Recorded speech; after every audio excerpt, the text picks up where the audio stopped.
At Arizona State University, we're bringing world-class education from our globally acclaimed faculty to you.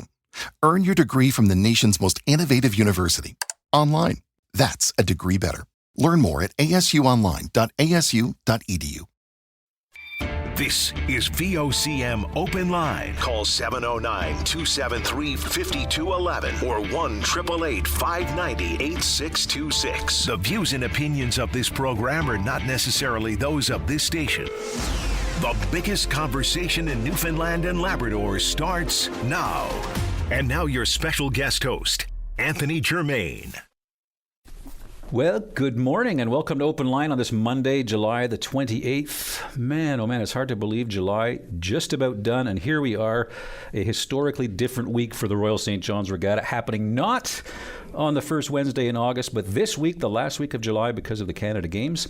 I am Anthony Germain, yes, filling in for Paddy Daly, who's getting a bit of summer R&R. Paddy is certainly a broadcaster who earns his vacation, so I'm glad he's got some time off. And I'm delighted to be here, not as a first-time caller, but a first-time guest host. Dave Williams, show producer, is here with me all week, assuming that a hook doesn't come out of the side of the studio to yank me off the air before Friday gets here.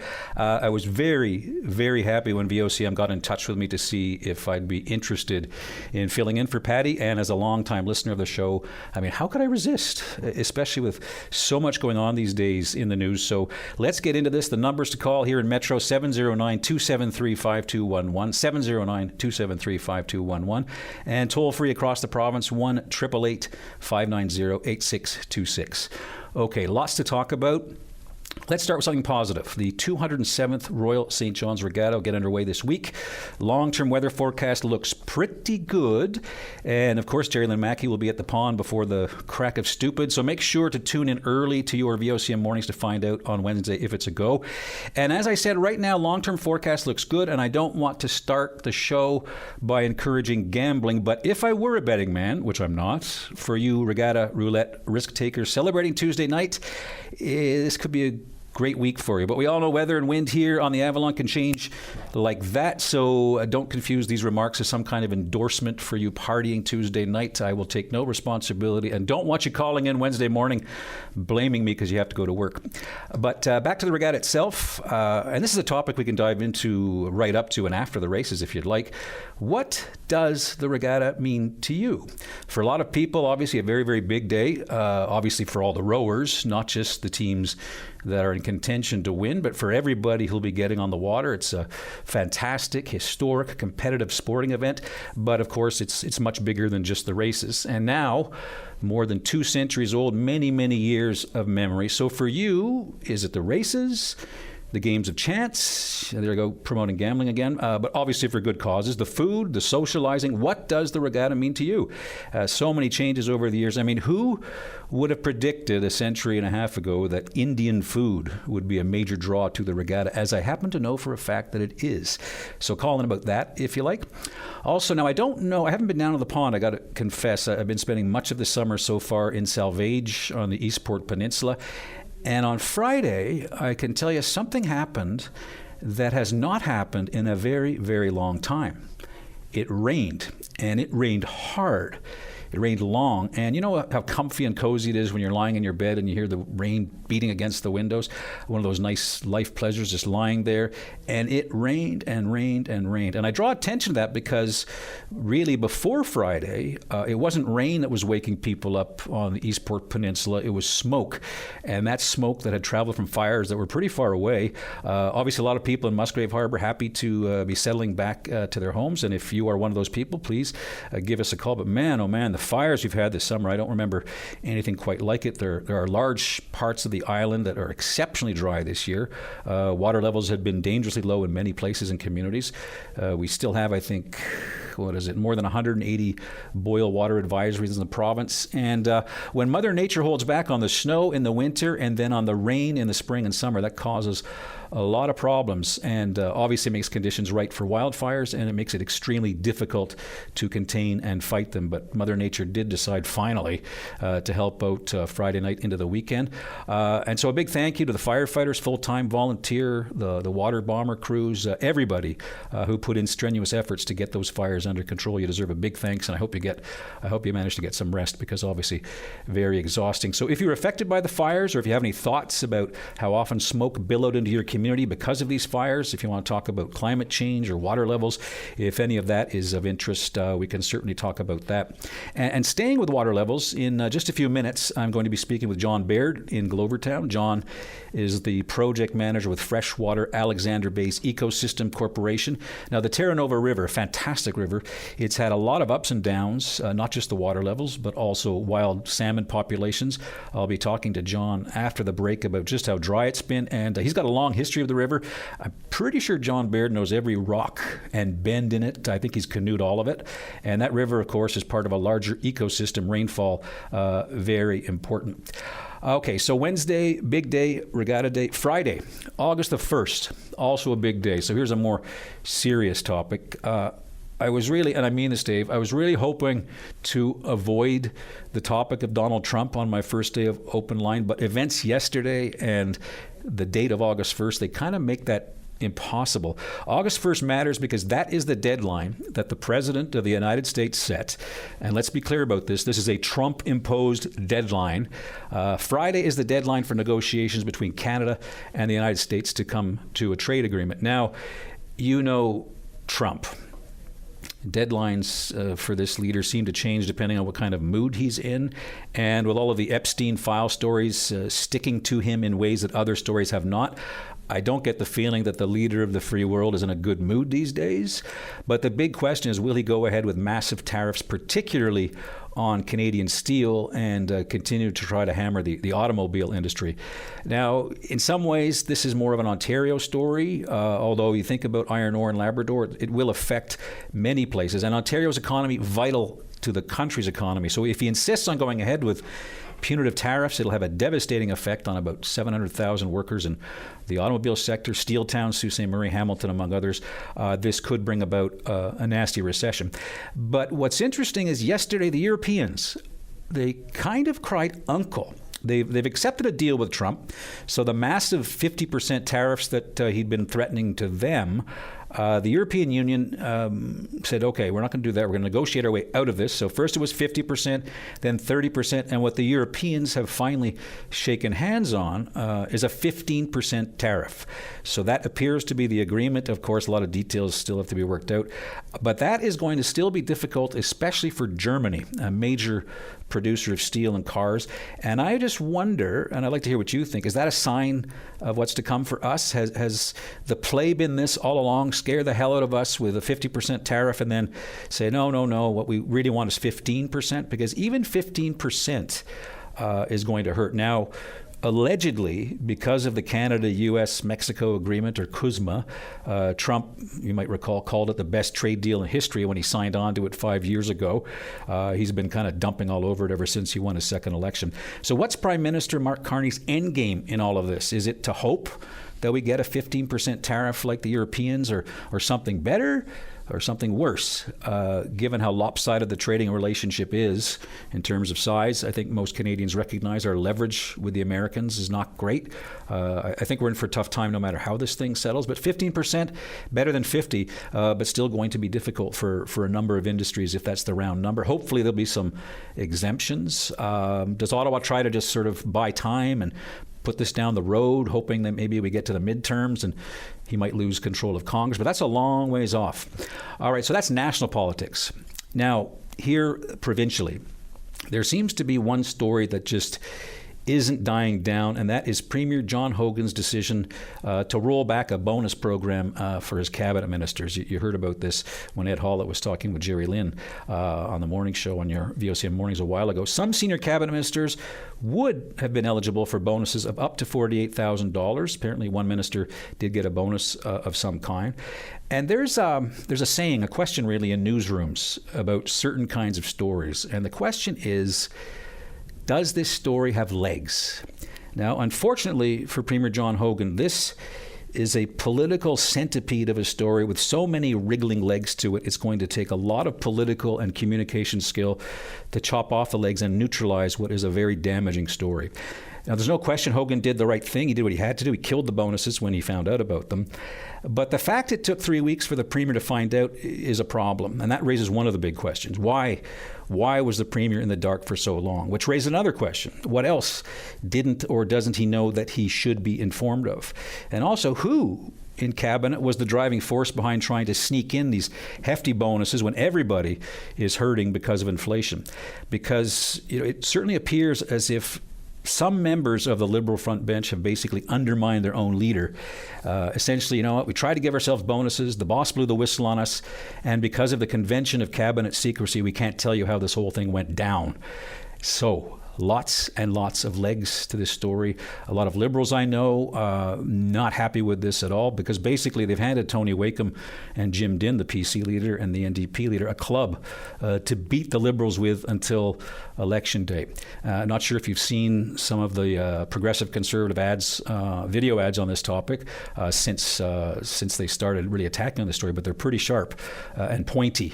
So it's going to be very challenging. The one possible saving grace is that the CBC, Rob Antle, broke this story at the height of summer. So people, a lot of voters in the cabin, kind of tuned out, barbecues, not really paying attention to politics.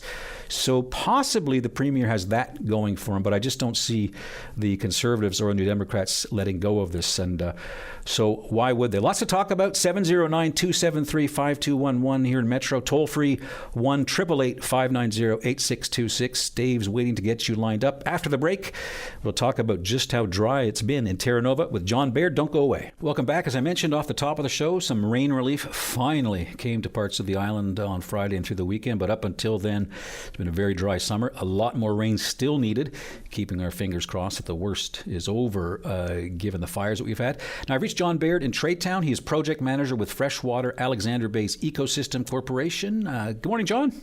Good morning, Anthony. Now, before we get into, you? I'm very well. I'm so glad you could be on the show, because I need somebody, to help me fill airtime on Monday. And I see some calls are finally. I was kind of worried nobody'd call, so I'm glad you were available. How are you doing? Good, excellent. So, before we get into the summer dryness, technically drought in some parts, maybe just start off by answering this question. What is the Freshwater Alexander Bay's Ecosystem Corporation? A bit of a mouthful. What is it that you do? We're a conservation group formed in the early 1990s. None of the original people who started the organization are still involved. But we've continued on. So we've been around for a long time. We have an interest in Terra Nova River, Gambler River, Middlebrook, and Northwest Brook. Those are the watersheds that we have a primary interest in and we advocate for. Right. And so that's not just the rivers, but I guess all the water sources that form parts of the tributaries and the sources, all of that? Yes, yeah. So what's your assessment of the summer that we've had? It's been about the worst that I've seen since I've been around, and I've been involved in the organization for a long time. And in the last 10 years or so, particularly, I've been keeping a lot of records on returns compared to weather conditions, compared to water conditions, that type of thing. So right. Now, when you say returns, you're talking about salmon? Salmon returns, yeah. And how do you measure those? On Terra Nova River, there's a salmon counting fence at a place called Grant Falls, which is about 8 or 10 kilometers from the saltwater. In Middlebrook, these two fences we operate under contract with DFO. In Middlebrook, there's another counting fence that's about a little over a kilometer from the saltwater. So we count them, daily count in both of those counting fences. So what's the impact? Because I've actually looked at some of the data, and I think it's very, very telling. The impact of these kinds of low levels of rain. I mean, I think in some ways it's an obvious question with an obvious answer, but because you know this ecosystem so well, I'm looking at your expertise in this. What's the impact of such low levels of rain? It means generally, it's pretty consistent. You look at years with low rainfall, low water levels, higher water temperatures, and you have years with the low salmon returns. It's pretty consistent. There have been a couple of years where water levels went down, but salmon returns went up, but not very often. Usually they go hand in hand. Now, is it possible that what we're seeing here is just a freakishly bad year, some kind of outlier of sorts, and that maybe, fingers crossed, next year be good and wet, or does this fit a pattern? We've had a pattern, I think, in the last 10 years. Generally getting drier and drier years. It seems to be continuing. The worst year we've had was 2021.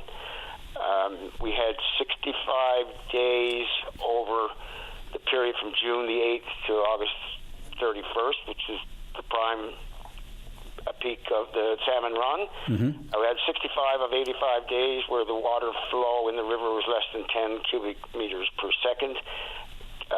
Stream flow is a measure of the water quantity in the river. 2021 was really bad. If you got anything above 16 cubic meters per second, the river's not doing bad. That summer we had 65 days less than 10 cubic meters per second. How's 2025 looking compared to 2021? It's marginally better, but not much better. It's pretty well as bad. And another bad year was 2017, where water levels were low and the returns were low. All right, so 2017 not good, 2021 not good, the worst year, 2025 not looking. And the last 2 or 3 years essentially haven't been great either. Right. So what's the fish? This year and 21 were the absolute worst. Okay. What's the fish count like? Is it too early to say? Well, up until last week, the fish count was the lowest at this point we've ever seen since I've been involved. And I've gone back and looked at records going back to 1990. But in the last week, we pretty well had the same number of salmon go through that we had for the previous 6 weeks. So how many fish are we talking about? Right now, we're up about 1,200, I think. And normally this time of year, we're up well over 2,500, 3,000 fish easily. Okay, so half. Yeah, less than half. So if rainfall and higher temperatures contribute to this, even with the efforts of your corporation, is there anything that can be done to kind of help the salmon out or to help with this? I don't know what we do to, I can't imagine a program of seeding clouds and trying to make it rain more. And it's one of these kind of ecological problems where you go, what if anything could be done? Anthony, this is an opportunity for me to tell you about some of the work we're doing. Sure. On Terranova River, we've partnered with the Atlantic Salmon Federation. We have a good financial contributor in the Atlantic Salmon Conservation Foundation, their name is now the Foundation for the Conservation of Atlantic Salmon.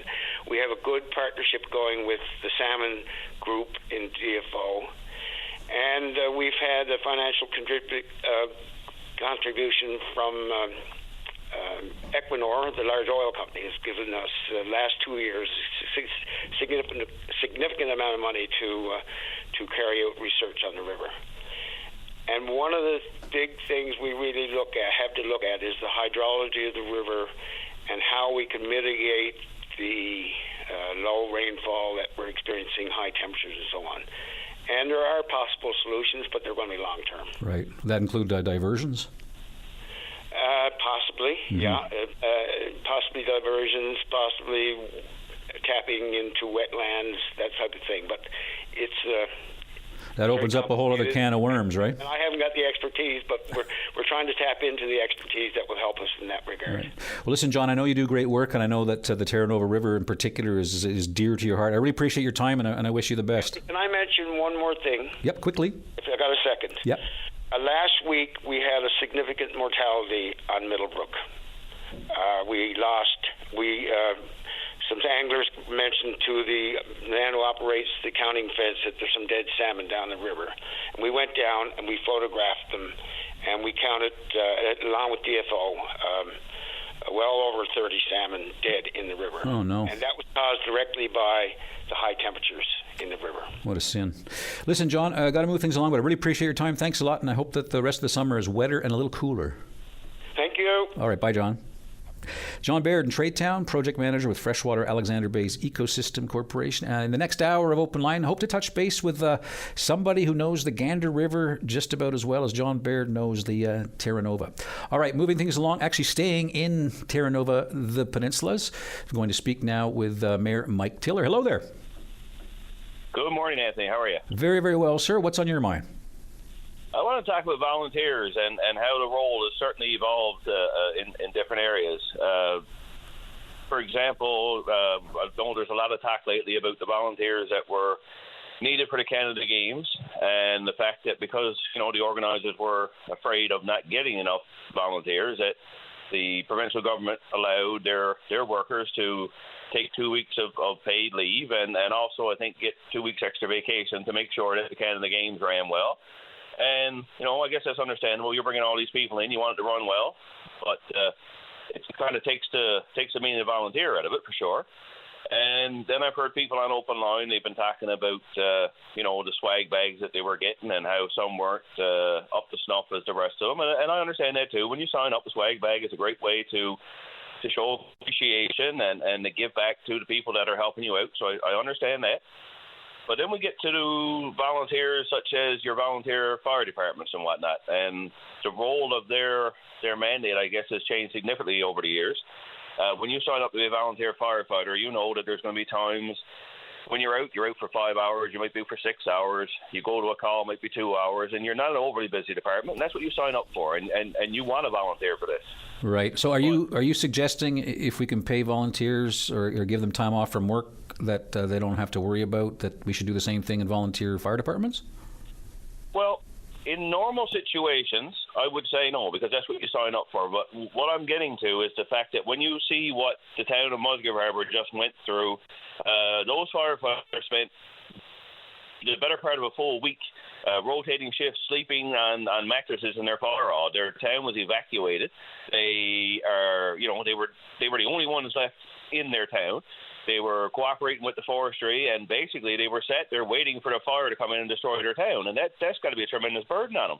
We've also had that situation happen with Badger this year. We had Fiona with the firefighters in Port of Basque. Apparently the firefighters in Lethbridge right now are taking shifts for the last 2 weeks doing security on one of the side roads to keep people out of the Chance Harbour fire. When you get into these long, dragged-out situations, Anthony, I think volunteer is being stretched to the limits of what it's supposed to be. Fair point. Now, when a state of emergency is declared, doesn't that unfold or release certain resources and money that could perhaps be used to offset? Because I know certainly I've read stories about people saying, you know what, I'm not going to work this week because my town might burn down.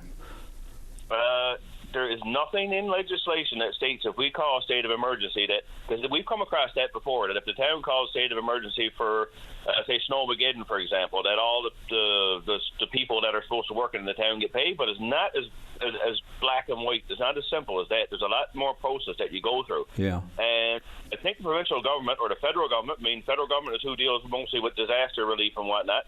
Somebody needs to sit down and work with the Newfoundland Labrador Association of Fire Services, work with the municipalities, and get something in place so that when these volunteers are stretched to their limits and they're doing the jobs far above and beyond even what a paid firefighter would be doing, because they've got their shifts of their 24 and then their 48, and of course that would change during a state of emergency, but some of those firefighters actually, one guy was getting ready to go back on his turnaround. The mayor down there, Jason Chalk, he's also deputy fire chief, and he said, "No, I'm not going back." I know there's other workers down there that had opportunities that could have worked, but like you said, their job at that time was to protect their community. They put their own well-being ahead of, or their town's well-being, ahead of their own. And to me, that goes far and beyond your typical volunteer, because there's certainly no swag bags for these guys at the end of all this, and there's no paycheck coming. So it's okay to say, okay, all right, the government's going to come in and do a one-time thing to the people of Musgrave Harbour, but what about the firefighters that were in Badger? What about what happened in Port of Basque? This has to be something that is ironed out, that is on legislation or a policy or whatnot, so that we're not constantly, when they say, and it will happen, Anthony. I mean, your preamble spoke right on. I mean, we are in dire straits when it comes to wildfire season. There's a report out from the Weather Network talking about that our hurricane season is well, ahead of where it was in other years. We haven't seen any names, but the ingredients are there to make it an active fall. You don't know when this stuff is going to happen. It could be my town, it could be the South Coast, it could be the Avalon again. Yeah. Well, Mike, you've certainly identified the problem. We only have a minute left. If I gave you a magic wand and you could find a solution to this, when guys are deciding that they're going to take a financial hit and not get a paycheck, what should be done? They should be able to take their stubs that they would have made or their income or whatnot and bring it to whatever department that they decide is going to run with this and get reimbursed. And there should be some reimbursement for the firefighters that are on the ground. Whether it's a paycheck, whether it's a grant to their station, whether it's got to be something, Anthony, because, we have volunteers right now.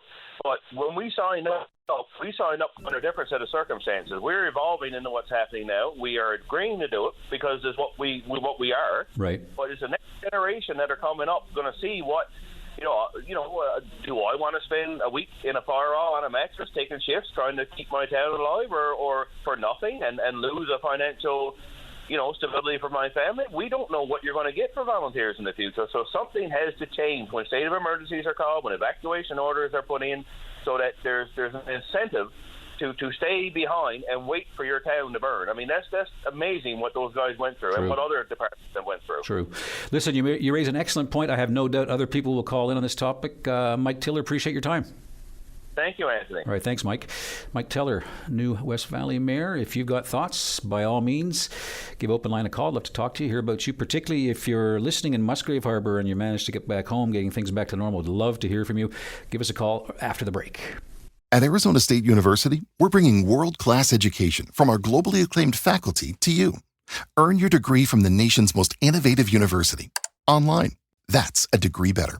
Learn more at asuonline.asu.edu. All right, welcome back. Could be some news this morning concerning ferries with Prime Minister Mark Carney in Prince Edward Island. He's going to be talking with people in Charlottetown. Joining me now, the MHA for Corner Brook, Cabinet Minister Jerry Byrne. Hello. Hi, Anthony. Welcome back to the media. Well, thank you. And hear your voice. Good to talk to you again. Obviously, ferries, a very big deal for the whole province, but especially for people on the West Coast as well. What do you think Carney's going to do? Well, listen. First off, Anthony, this has been a 30-year journey, quite an adventure.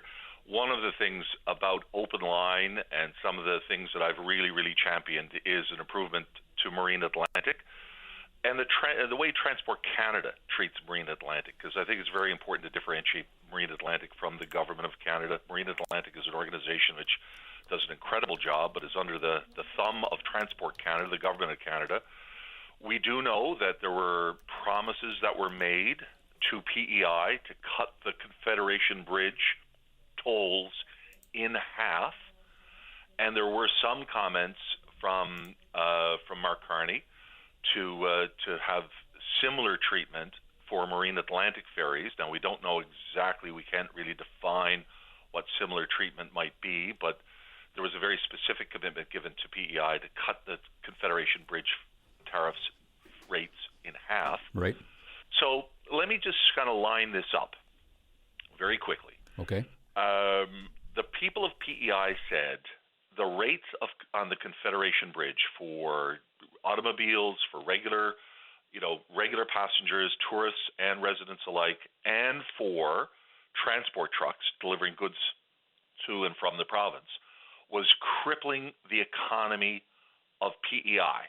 And it was causing inflation, and it must be dealt with. Now, what were the rates for cars and for trucks going back and forth from PEI? For a car, for an automobile, for a family of four, return trip on the Confederation Bridge, $48. Return trip. For a transport truck, $75. That was crippling the economy of PEI. What are the rates for the Gulf Ferry Service on Marine Atlantic? for a vehicle for a family of 4 with accommodations, normal standard accommodations, a return trip is $700. For a transport trailer truck, return to and from Newfoundland, $1,600.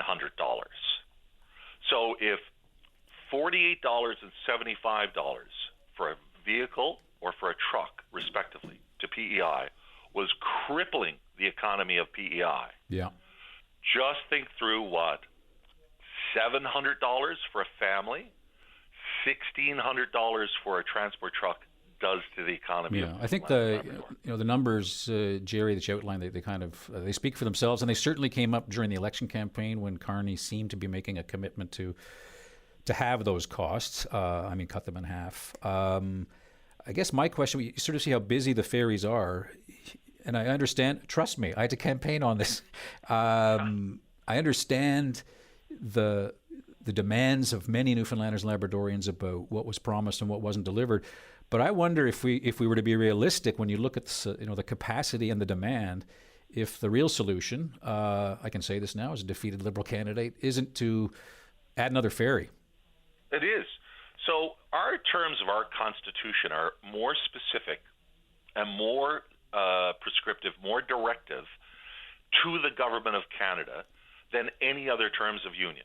Okay, so PEI says the PEI terms of union, when they joined Confederation a few years after 1867, they got a specific term that said there must be continuous communication with the mainland. That's what it said. In the Newfoundland and Labrador terms, it says Canada will provide, according to the traffic offering, a freight and passenger service. That's 32.1.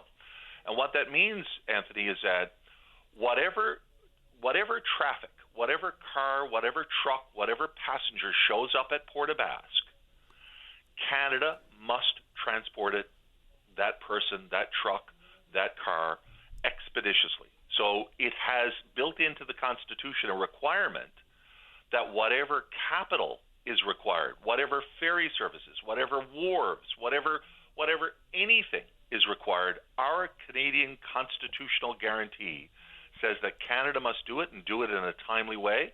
So you're absolutely right. Lowering the cost, there's been some discussion about if the costs do get lowered, then demand will go up and the ferries will become overburdened. Well, guess what? The Constitution of Canada says Canada must buy or build or both new ferries to meet the expected demands.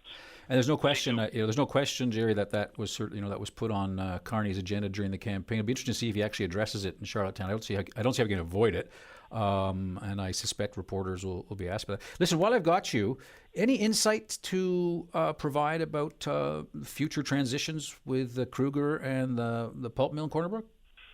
So we're all delighted to know that $700 million is being proposed by Corner Brook Pulp and Paper, and I'm glad you asked this question because it is very, very important to me. I've been chasing this in a little bit of adversarial role with Corner Brook Pulp and Paper. Listen, I was around, Anthony, you may or not.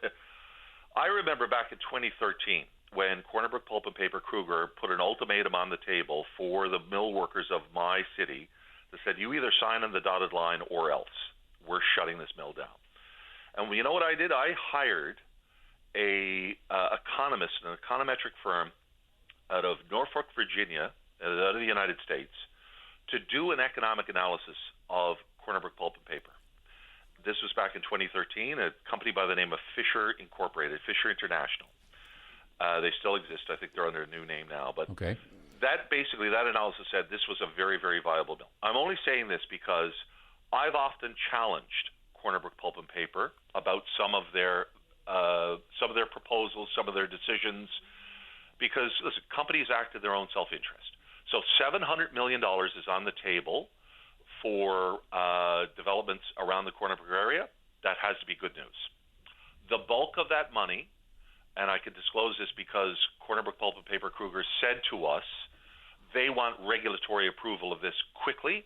They have not yet applied for any regulatory approval for anything of this. So with that said, the bulk of that money will be spent on their wind farm proposal. Some of the money, the bulk of the $700 million, is on the wind farm.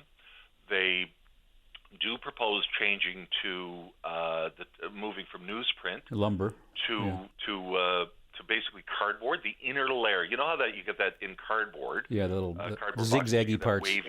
That wavy layer in the middle. Yeah. That's the piece of paper that they want to create in Corner Brook, which is cool. And they want to reduce the number of machines in Corner Brook. So there's a number of different things on the table, but it really is important now for Corner Brook Pulp and Paper to disclose everything that they will be seeking in the future regulatory approval for, because if there's no public approval, it's difficult to get regulatory approval. And then go ahead with the investment. Listen, I've only got a minute and a bit to get to the break. I know Patty asked you about this. I mentioned in the preamble this ministerial bonus story. Do you think this can be somehow explained and dealt with before Election Day in a way that people will sort of park it? Two things. Listen, I don't think it should. I don't think people should park it. I think that there should be a discussion about MHA salaries and benefits. The whole notion of a commission, getting this commission, this single person, appointed person after an election campaign to do a review of salaries and benefits of MHAs, it does not work. We've had many commissions over the years that made many recommendations. Very few of them have ever been instituted.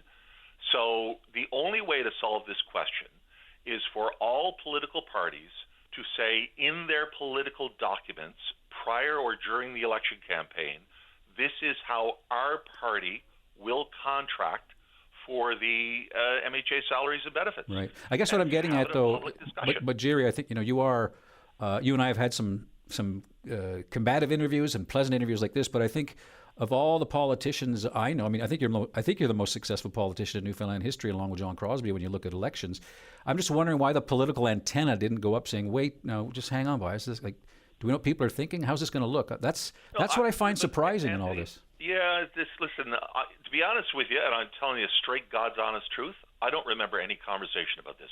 Shame on me. But I don't remember a conversation about this. Shame on me for for not remembering an open dialogue about this. I don't know. But I will say this: is it sort of totally out of? So Tony Wakeham is getting a golden handshake. Eddie Joyce is getting a golden handshake. Barry Penton is getting a golden handshake. And guess what? I'm getting a golden handshake. There will be a severance package offered to me, as all MHAs.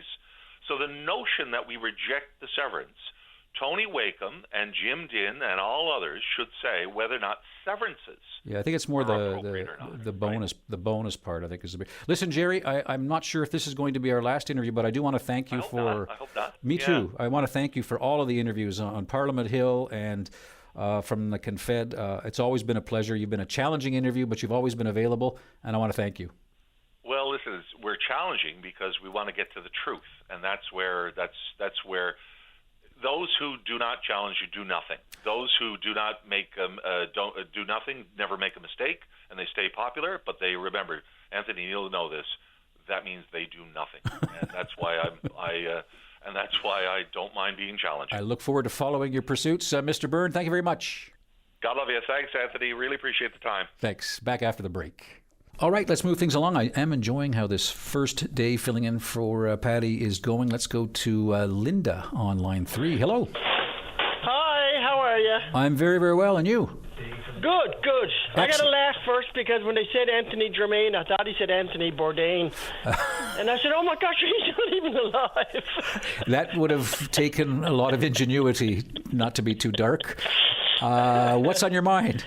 Anyway, we've attended the last couple of years to the Churchill Park, and it's a great venue. It's perfect. Like the first year we went, I didn't take my husband because I said he's not going to be able to get around. They did have the mats to push the wheelchair. Okay, so your husband. The next year we did go.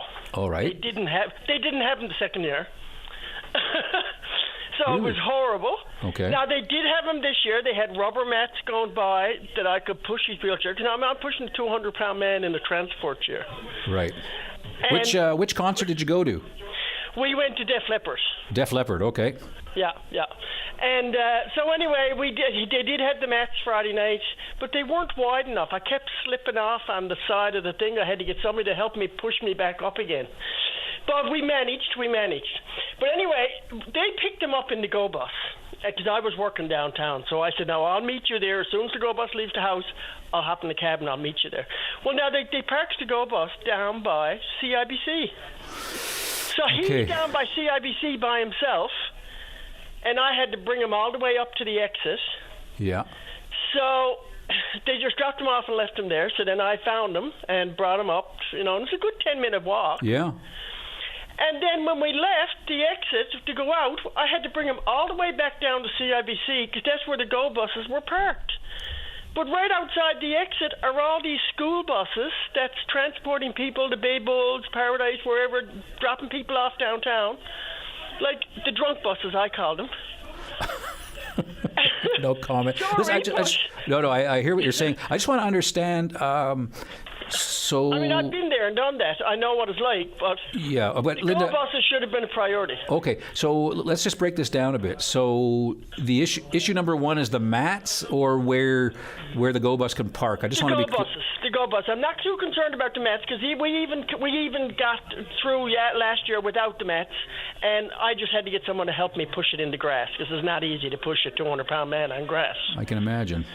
So have you been in touch with Go Bus to say, hey, listen, what's up? Why, if school buses can park? No, I didn't because I was shocked on Friday. I was shocked, and I don't want to burn my bridges because I got to take them again on Tuesday night because we're going back to see the Killers.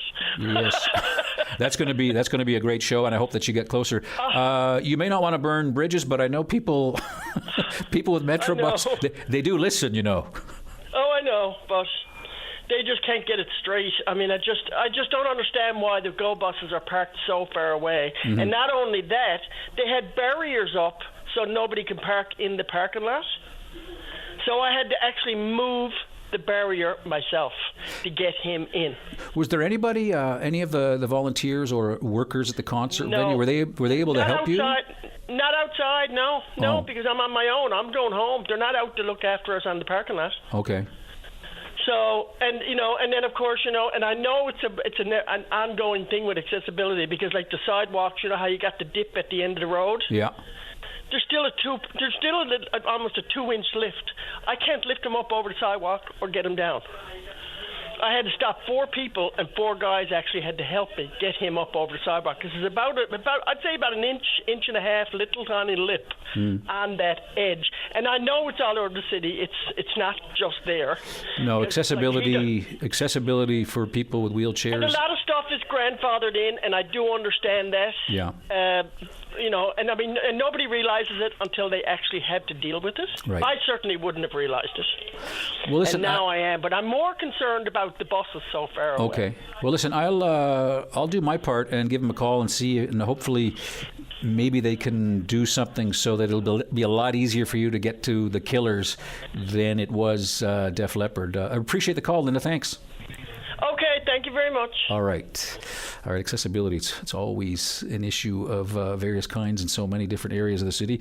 If you want to talk about accessibility, by all means, join the conversation. But now, different topic, one that, of course, is very important and of late, very topical if you've been paying attention to some of the accidents on the roads. Earl joins me now. Hello, Earl. Good morning, Anthony. How are you? I'm very well. You want to talk about moose and vehicle collisions? Yes, I've been under many times over the last number of years, actually since a good friend of mine here in my community, Mount Murray, got injured, and he passed away after a long convalescing period. I'm sorry. And thanks so much. I lost him 9 years ago, actually, a good friend of mine, and he was quad for 14 years before he finally succumbed to his injuries. Quadriplegic? And yes, sir, he was. Yeah. Amanda went from being able to do anything in the world to not being able to wipe his own nose. Well, I've certainly. It's really devastating when you see something like that. Anthony, how serious. And I before that I heard about so many moose vehicle accidents. Didn't realize the seriousness of it until sort of landed on my own doorstep with my good friend. Yeah. And this past week or 10 days, there's been a number again. I mean, it seems like they come in batches. Yep. And there's a young gentleman died there at around Whitburn area, I believe. That's there right. A week ago. That's right. An 18-year-old. Yeah. Life just beginning. There's another young girl there in St. Jude's there on the West Coast who's in pretty serious condition in the hospital, as far as I know. Mm-hmm. And then, they put these down as non-life-threatening injuries if the person lives, Anthony. But 14 years on the broad of your back, not being able to move, is not much of a quality of life either. No, a traumatic injury in a car accident that paralyzes people is it's not much of a quality of life after the accident, even if it's not a fatal, right? Yeah, exactly. Now here, I was looking at some charts yesterday. My son was by, and he brought up some charts. We have the highest propensity of moose anywhere across Canada here in Newfoundland. Mm-hmm. The number of moose per square mile is higher here than any place else. And there's a number of reasons.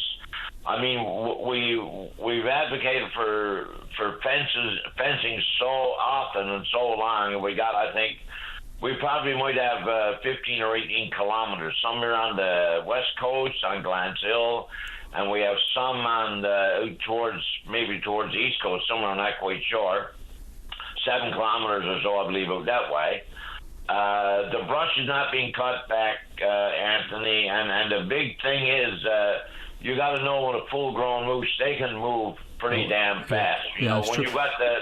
Now, Earl, I just want to, I've only got about a minute left, but I do have to say that, as someone who goes back and forth right through Terra Nova to the Eastport Peninsula, I have certainly noticed a much better job of cutting the brush back and more fences as well. So I guess in some ways there's only so much we can do, right? I mean, a moose is still going to find a way to get in that highway, no matter what we do, I suspect. Well, I mean, they've got to cut back in New Brunswick by 95%, the moose vehicle accidents. And I've traveled through New Brunswick a number of times in the last 8-10 years by Greyhound and whatever. And I've noticed that's the one thing I took particular notice of, Anthony, was the amount of fencing that's done. Yep. And twinned highways too. Twinned highways as well. Yes, sir. If there's no fences, there's bridges or underground tunnels. We waste an enormous amount of money here in Newfoundland on things that are not so important as getting the people to travel safely because they got to travel night and day. I mean, some accidents take place early in the morning because people are traveling to get work and get home or whatever. Right. Or maybe traveling to medical appointments or whatever. Earl, we need more attention put on that, Anthony. We really do. You made the point really well, Earl. I got to get to the news. I really appreciate the call. Thanks. Thanks so much for listening to me, buddy. All right, back after the news. Hour 2, I'm Anthony Germain, filling in for Paddy Daly, who's off on a bit of vacation. The phone numbers here in Metro, 709-273-5211, 709-273-5211, and toll-free right across the province of Newfoundland and Labrador, 1-888-590-8626. And let's go to line number 2. Let's go to Jim Hayter's going to join me first before we get to Wanda. So Wanda, stand by. In the last hour, we were talking about the water situation in and around the Terra Nova River, major salmon rivers on the island portion of the province, the Humber, the exploits, and, of course, the gander. Jim Hayter's been fishing and canoeing the gander for more than 40 years, and he joins me now. Welcome to the program. Thank you, Anthony. Good morning. How are you doing? So you're not in the river this morning? No, I'm just finishing packing now, getting ready to go visit and welcome my second granddaughter into the world. Oh, congratulations. What a wonderful thing.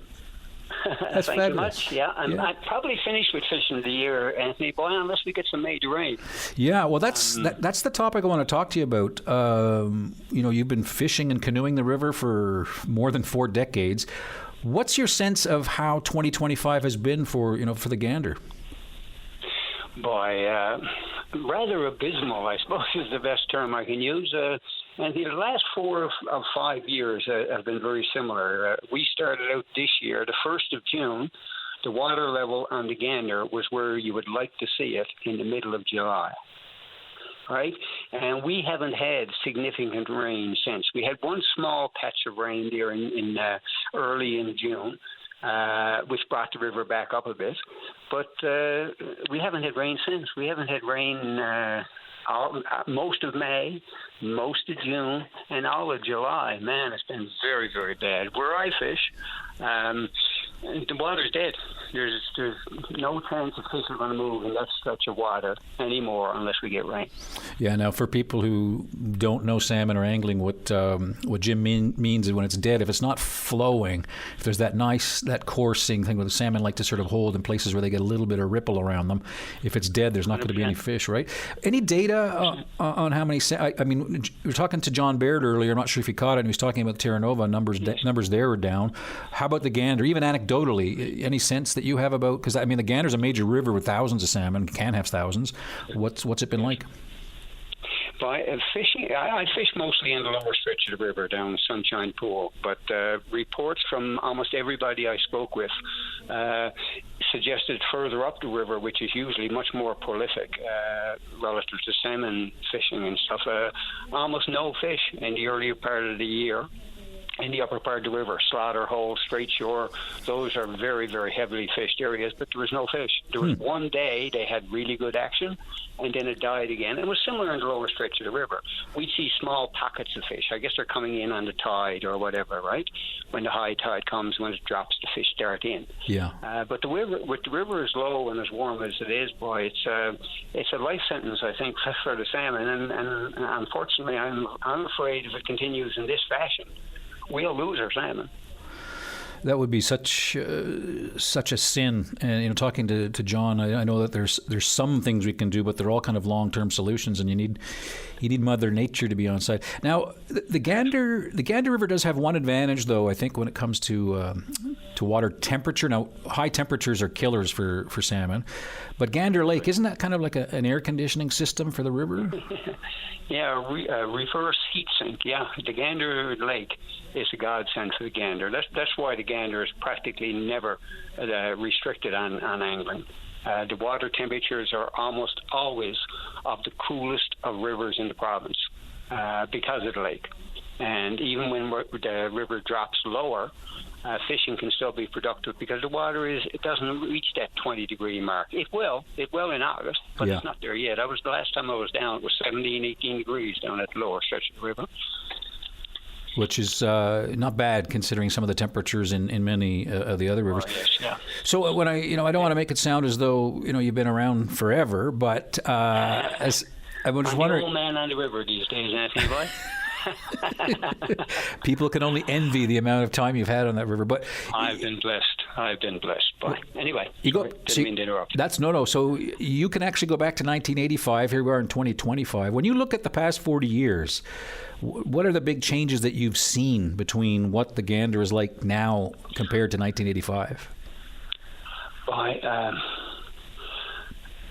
I would, in the last numbers of years in particular. See, previously, Anthony, the big difference seems to be, to me, is that we always had rain and snow in May and June. The amount of snow I think we get in the winter is not really that significant for salmon runs because most of that snow and rain is run off before the salmon come. Right. What it does, heavy snows, helps keep the water cold longer.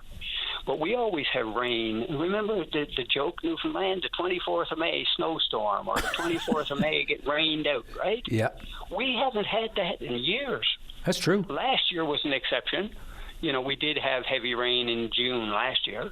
But other than that, the last 4 or 5, 6 years, we're not getting snow and rain in May. We're not getting snow and rain in June. Right? We're not getting snow and rain. The last few years, the Gander River right now, fishing is prime on the Gander for my research at about 50 cubic meters per second flow rate. Right now, the river is down to about 10. Whoa. And it's not even into July yet. Yeah, that's true. Well, let's hope that there's a little more rain in store, like we got certain parts of Central on Friday got a good whack. Let's hope we get a lot more of that because the Gander also closes later than the other rivers, right?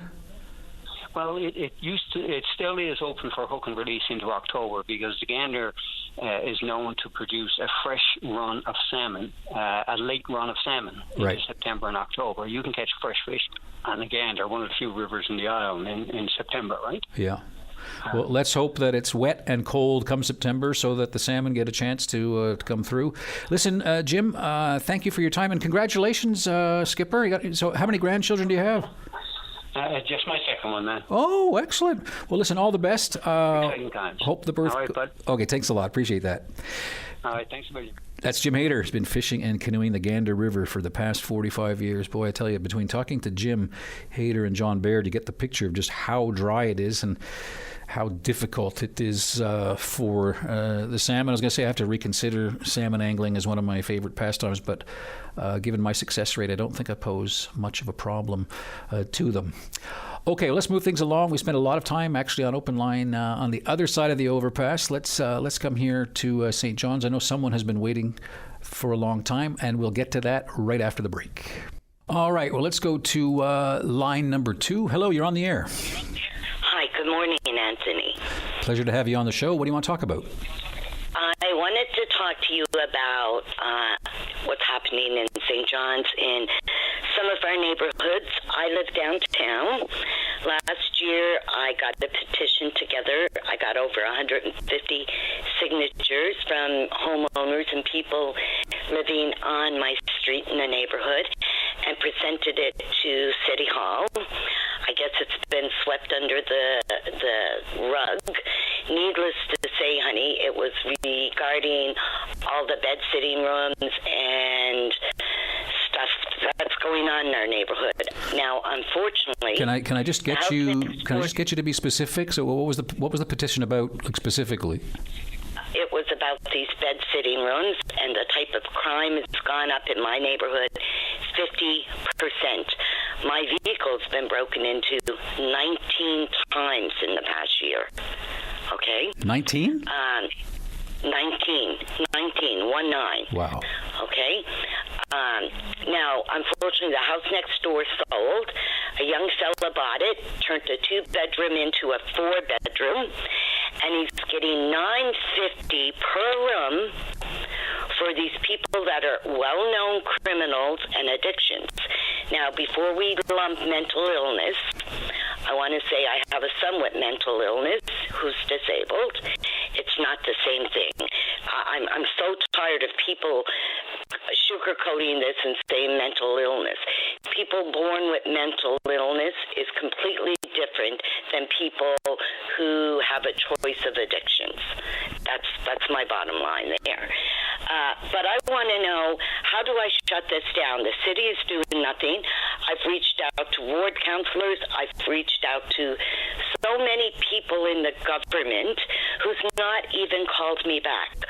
I'm a senior. I have a lot of seniors around me.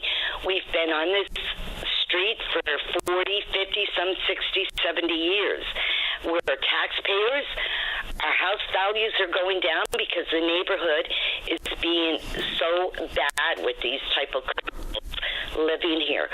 Who's responsible for paying that much money in the government to these landlords when people, seniors and people with real life disabilities can't be taken care of like that? It astounds me that this is going on and no one wants to be held responsible. I spoke to the landlord. His answer is, well, they got to live somewhere. Yeah, I guess as long as it's not next to your family or your mom and dad, right? I don't want you to say the street because obviously you live where you live and you've had these break-ins, but you live in downtown St. John's. What is the relationship like between you, the other seniors, and the police, the RNC? Well, you know, I've had the police here, and, you know, the police says there's not much they can do. How do they feel? They bring these people to court, and it's a catch and release program, you know? People are fed up. What's it going to take for the street to be under lockdown, for shootings to happen next door? I mean, what's it going to take for the government and City Hall to give the city back to the people? Take the city back. Hard-working hardworking, responsible people. It seems like we have no rights anymore. The criminals have all the rights. I was up till 4:45 this morning with about 70 people, all hours in the morning, going in and out next doors banging, screaming. It's ridiculous. It's enough is enough. Who's, I got to let you go, but I'd like to know, who's your ward counselor? Ophelia Ravencroft. I don't know her last. Yes. Yeah, Ophelia, okay. And I've talked to her, and I've talked to her and left her a couple of more messages, but I haven't back. But I mean, somebody has to take responsibility. Yes, I am totally aware these people need to live somewhere. However, when you put so many houses, rooming houses, in a neighborhood that were always pretty good, hardworking people with families, why is it we're suffering and these people are running the neighborhoods? Well, I can certainly tell that this is an issue of urgency to you, and I really appreciate you calling, and I hope that somebody who can make a difference is listening, and might get in touch with your counselor myself there and see if they are aware of the situation. Thanks for calling. Thank you so much. All right, bye now. Bye-bye. Certainly, you can't completely, dismiss the whole mental illness side of things, because crime, particularly the sort that was just described there by a caller, is often connected to very complex mental health issues. But that does not negate the criminal behavior, which is sometimes linked, and the behavior itself, especially when it gets violent, that does have to be addressed. All right, let's go to Tom Badcock on line 4. I've certainly spoken to Tom in the past. How are you? I was going to say, Anthony, I don't think I've ever spoken to you before. I think you've spoken to everybody who has a microphone in this province. That's a horrible thing to say, Anthony. No, you're an advocate. It's what you do. What of the many issues of public concern would you like to discuss this morning, Mr. Badcock? Oh, Mr. Badcock, well, Anthony, Tom. Mr. Germain. First of all, Anthony, I was cheering for you in the election, and I was saddened to hear that you didn't win. I didn't know the other candidate, but the people chose. But I tell you, I was rooting for you. Well, I even though appreciate that. Don't live in that area. So. Things happen for a reason, Tom. It does. Yeah. It does, Anthony. I'm calling this morning because you're aware, of course, that starting in the 1st of July, the province approved a disability credit for people with disabilities of $400 a month. And people this weekend started getting emails saying they were not eligible. And I think my phone is on speed dial for everybody. And if it's not, they pass it along, because my phone has not stopped ringing. And I had to call and say, first of all, people, I appreciate your concerns, everyone, but I'm not a medical professional. I can't sign the disability tax credit forms. And I've said this repeatedly. People have to get the form signed by a medical professional, a doctor, a psychologist, a psychiatrist, a physiotherapist. The list is there. So I just want to be clear, Tom, are the approvals not happening because people are making document bureaucratic mistakes, or are people being rejected because they don't meet criteria? The people are being rejected are the people who don't meet the criteria, which is right now financial. They're making too much money. Okay. So a lot of people would get like my wife, for example. She has a disability tax credit because she's deaf. She's employed with Eastern Health. She makes too much money. She got an email and she went coming to me. Look what I got. Look what's happening. They're taking away. No, they're not taking away your tax credit. You're just saying you're not eligible for it. And that's what a lot of the calls I got were from people. The other calls I got were from people that, my friend is getting the money and I'm not. Yeah. Well, the reason you're not getting the money is because you have not filled out the application. Now, we had a couple of meetings at the Hub for people where we tried to connect them with medical professionals, and we also have the forms available. But again, your doctor or your physiotherapist or whoever is eligible to sign these things can do these things online. So go online. But the whole thing is dependent on getting the form filled out, signed by a medical professional, sent to Revenue Canada, approved by Revenue Canada, and after that, everything happens automatically. Those people in the province right now who had the disability tax credit, who are earning slightly below $30,000 a year, will get their $400 a month. And the Registered Disability Savings Plan thing, which has not been finalized yet, which basically will give people $1,200 a year. You need, if you are set to get the $400 and all approved, you need to set up the plan. Okay. You can simply walk into your bank. They'll open one for you, or there's a company advertising on this station almost daily. And I would certainly recommend them because they will get you a much better return than the 1 or 2% you'll get at the bank on your money. Which company is that? But I think it's Hiscock or Murdoch or some company that's advertising. I hit them every day on VOCM. Okay. So they will invest for you. Now, for me, you know, I'm what you call a sophisticated investor. So if you do say so yourself. Well, that's what they tell me when I go in all the time. So, listen, Tom, I got to move along, but that's an excellent reminder. You got to do the paperwork. Yeah, and please, I can't sign it for you. I'm willing to listen, but please, I can't do this thing. The second thing, and I'll be very quick about this, as you know, we've had the water issues here in the area of the city where we live. There's a council meeting tomorrow afternoon. It's looking very positive. Our councillor, Carl Ridgely, has been working diligently to get something to council, and it looks like it's going to be part of the solution tomorrow. So thank you for taking my call. All right, Tom, good to hear from you. Tom Badcock. All right, let's get one quick call in here before the break. Go to line 6. Norma, you're on the air. Hello there, Norma. Hi, VOCM, yes. Yes. I'd like to put out a request here if you want. Yesterday we were at Holyrood Park. Okay. And my sister had her cell phone and she put it on top of her car. Uh-oh. And drove off, right, and the cell phone ended in the parking area there. Okay. By Holyrood, the river there. Do you know anyway, we'd just like to put it out. It's an iPhone 11. Mm-hmm. And it's in a light purple case. Light purple? And light purple. And the numbers to call would be mine. Hang on a second. I'll just let you stay on the line there, and David will get your number, okay?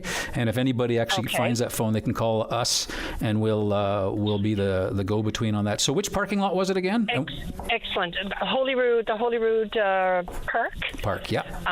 It's a river. Yeah. The river where everybody goes swimming. Absolutely, yeah. Yep. And we really would like to request that. We've just gone through a very difficult time. We've just had a family funeral, and but that was part of it. And anyway, we would really appreciate if anybody could get back, would get back to us. I'll just give a quick recap, and with luck, somebody will get a hold of us. Norma, I hope we get the phone back. Thanks for calling. Okay, and may I mention one other point? Quickly. Now that we have all these lovely, lovely people coming down, I'd just like to mention, I hope if anybody from City Hall is listening today, the Sunshine Park over here. Beautiful facility, except that we have the washroom facilities. We have hundreds and hundreds of people over there, defecating in the woods. The outhouses that they have there are not maintained. Children, are afraid to use them, and I can't believe it. A lot of people. 30 years I've been on this. Hey, can we have washroom facilities? Anyway, thank you very Norma, much for what you've done. Appreciate the call. All right, so if you were in Holyrood Park and you happen to find an iPhone 11 in a light purple case that was in the parking lot there in Holyrood Park, give us a call here in St. John, 709-273-5211, and we'll try to get that smartphone back to Norma. And we'll be back after the break. Thank you. Okay. Bye. All right, welcome back. Just before the break, talking to Norma, who mentioned that her sister, I think it was, lost a cell phone at the parking lot at Holyrood Park. Now, Norma has given us permission to put out some phone numbers. So if you happen to find an iPhone 11 in a light purple case at Holyrood Park, you can give Norma a call at 697-3279. That's 697-3279 for Norma. Or you can call Vince at 728-7569. That's 728-7569. All right, we've been talking about moose collisions a little bit this morning. Let's follow up that conversation now with Eugene on line 3. Hello there. Good morning, Anthony. You got a busy schedule there. Yes, and I'm glad that you could actually be part of the schedule. How are you? Well, I'm doing fine, thank you. Thank you to you, David and VOCM, for taking my call. I do call in quite often when I got a concern, and I won't take long, I don't think. My concern this morning was the moose vehicle accidents on our highway. And I'm a victim in 2002, and I've been lobbying ever since. You probably know that. You was with CBC. Oh yeah, well I've heard your voice before, so it's good to hear you again. Yes, thank you, Andy. So anyway, yes, I've had 8 family members in moose accidents, and I have had loved ones killed, friends killed, and Earl was just talking about a friend of his, which is also a friend of mine that passed away from a moose vehicle accident after effects. But anyway, it's been very sad. So to the point that when I started SOPAC in 2009, I was doing a diary on the moose accidents, and I was tending funerals, and I was pictures in the paper and whatever. I'm not blowing my whistle here, but I was actually approached by Franco Press to write a book. And I got that much information on moose vehicle accidents, I could write a book. It's terrible. What more can be done? Okay, we got more moose per kilometer than any other part of the world. We know that. The government is saying 130, 140,000. With New Brunswick, and I've been up there on meetings, got 35,000. They got over 600 kilometers of fencing done. They got the moose accidents brought down 95%. So our government, whichever government is in, and we've had 2 different governments since 2002, of course, we got to do more. We got to issue more licenses because I'm talking about the lot. I mean, the owners are coming to me. Why don't they issue more licenses? I didn't get my license. We instead of reducing, it needs increasing. We need fencing where absolutely necessary, and the government knows, the wildlife knows, the health care knows, the fire departments knows where the moose accidents are happening. We need fencing. We've got 16 kilometers in 2012 on the west coast. We got 7 kilometers just recently here on the Avalon. Yeah. I mean, as we speak. That's not enough. So, and another thing they can do is they can cut the brush back, do what New Brunswick is doing, and grub it, seed it. Then the brush is gone. Right now inside Morris Arm, we had a senior killed there last year. That was cut 3 or 4 years ago. It's up 6 or 7 feet now. Alders grow by 3 feet a year. So why not grub it off and seed it and get rid of it? I know it's expensive in the beginning, but in the long run, you're saving money. You don't have to go back every 3 or 4 years or 4 or 5 years and cut the brush. Mm-hmm. Well, you're saving more lives. Go ahead, Anthony. Yeah, no, you would definitely save more lives, but I guess, like all things the government does, it has to look at the cost, and obviously the benefit is obvious in this case.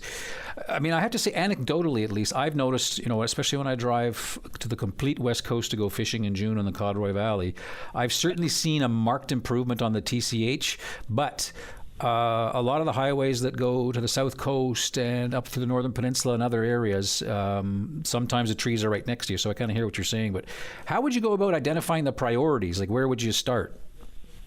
You would prioritize. Well, brush should be cut anyway. Brush should be cut. We even got places where you can't see the signs and the guardrails in the brush. Yeah. I mean, that got to be taken care of. So we got visibility. If you're going to keep the 140,000 moose, please look after you and I. Yeah. I mean, and we have had politicians in moose accident. You don't have, anybody can have a moose accident, right?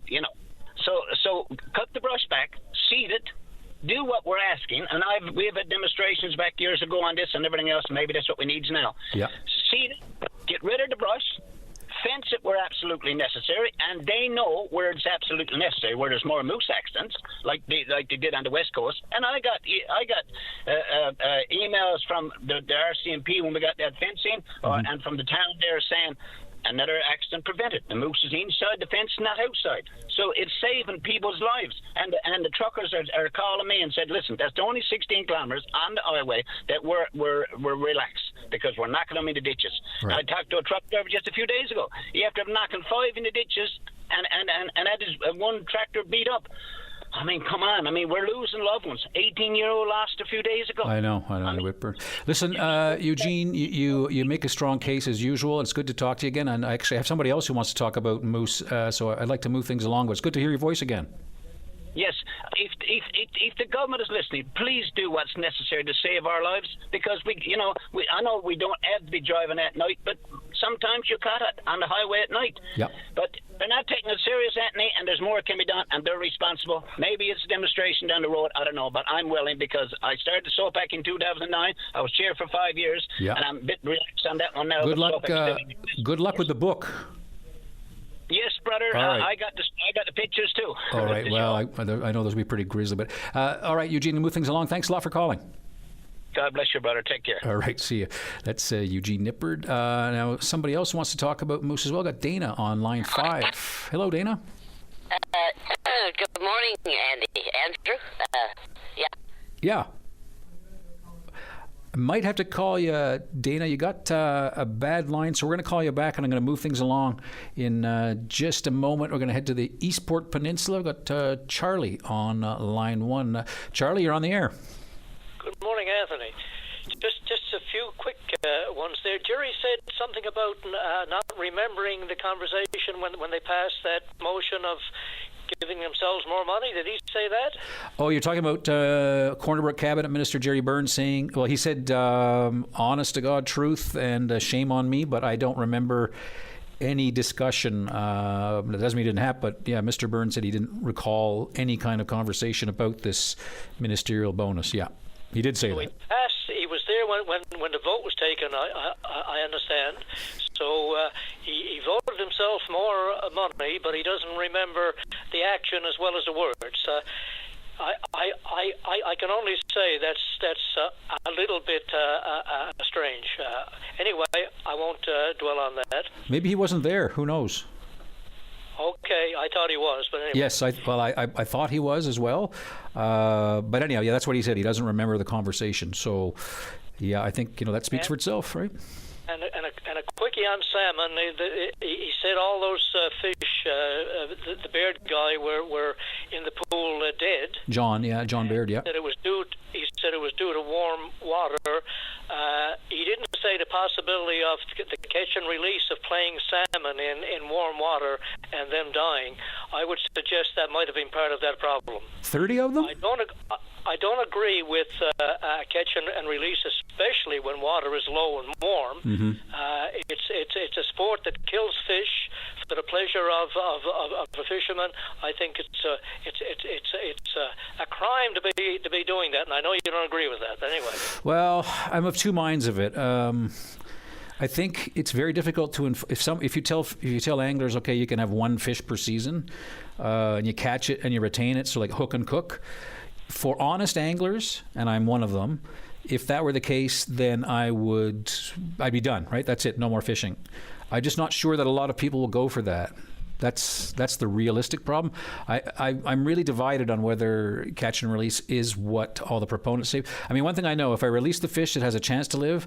If I hook and cook, it's got no chance to live.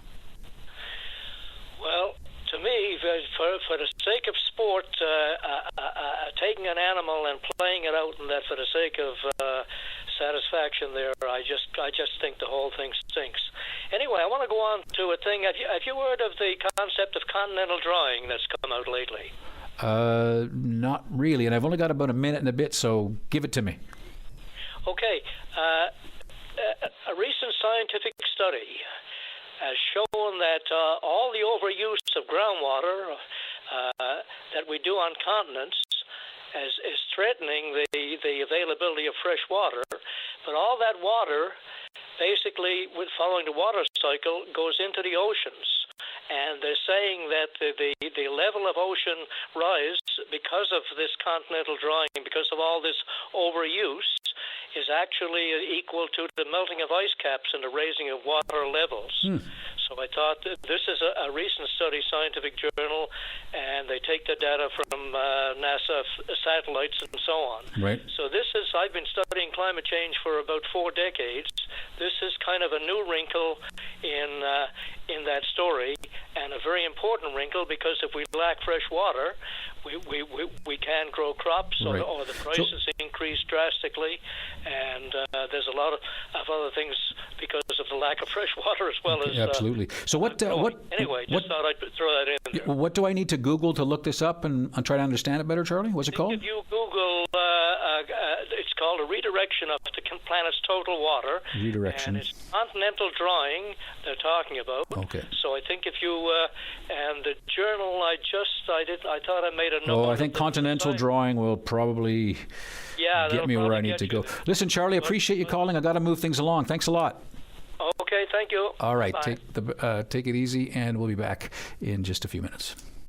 All right, I'm Anthony Germain. Welcome back to Open Line, filling in for Paddy Daly this week. We've had a few conversations this morning about what to do about moose accidents. As one caller mentioned, they seem to happen in spurts. We had Dana on the line, had some technical problems with the connection, but going to welcome Dana back now. Dana, you're on the air. Hi. Yeah, thank you. I'd like to make a comment about a serious problem. Is not poor planning by the government. Is no planning by the government. You just think about, the tourism industry in Newfoundland. Newfoundlanders are hospitable people, every one of us. And tourism, St. John's, from Port aux Basques to St. John's, is a long haul, and most people usually try to make it in one day. So you're on the highway all that time to get to St. John's. A lot of people really love to come to St. John's from all over the world. People come. But the tourism industry, poor government planning or no government planning, you just think about how many people would come to the island if they could get across the boat a little more affordably. Mm-hmm. Same with PEI. So if they didn't have to worry about coming here and going to the one place in Canada that everybody wants to come, everybody's coming for the games. So Dana, are you combining both the ferries as a transportation issue along with the moose on the highway? I just want to be clear. Certainly, I guess maybe I am. Maybe that was key. That was key for you there. I really wasn't thinking so much about that. But, I was, but sort of, yeah. Yeah. So, how many people, if they could get across the ferry boat affordably and didn't have to worry about all that travel time at night, and, when you get to St. John's, if you're going to make that haul, you're going to make that long haul in one shot, you're going to go through, you leave early in the morning and you're there late at night. You leave Port aux Basques in the morning and you're in St. John's before it gets dark. And the other way too, like coming back, you can, you can do that. But not everybody can do that. Absolutely. Sometimes life intervenes and you might be late heading to the ferry, or something happens to the car and you still got to get to St. John's on time. So, stuff happens. So, is negligence on the government's part. Is not poor planning, is no planning. I want to challenge you on that. Of any kind of human touch. But when it comes to no planning, are you talking about, I just want to be clear, are you talking about the fencing or? Yeah, the fencing out there towards Stephenville, there's a nice bit of it along the highway. Yeah. Just imagine what it would be like and how many people would come to our province, to our capital city, if it was more affordable and safer. There's no problem to put a fence. People put playgrounds. They put fences around the playground to keep the children in, to keep them safe. What about if you were, it's sort of like, what about if it was like moose, if they were fenced off all along the highway on both sides? they would be safe and we would be safe. But governments have to make choices, right, about where they're going to be spending money, and it's, to be fair. Yeah, well, I mean, allocations, money got to be allocated for certain things, right? Yeah. But in this regard, is negligence, is no planning. Is poor planning? No. Is no planning. All right, Dana, you certainly make your points in a forthright fashion. Appreciate the call. Thanks. Please, I'm not. There's a little more. There's a little more. Okay. Okay. All right, it's Dana. I'm sure that I'll be hearing from Dana again. Let's go to line 1. John Walsh, you're on the air.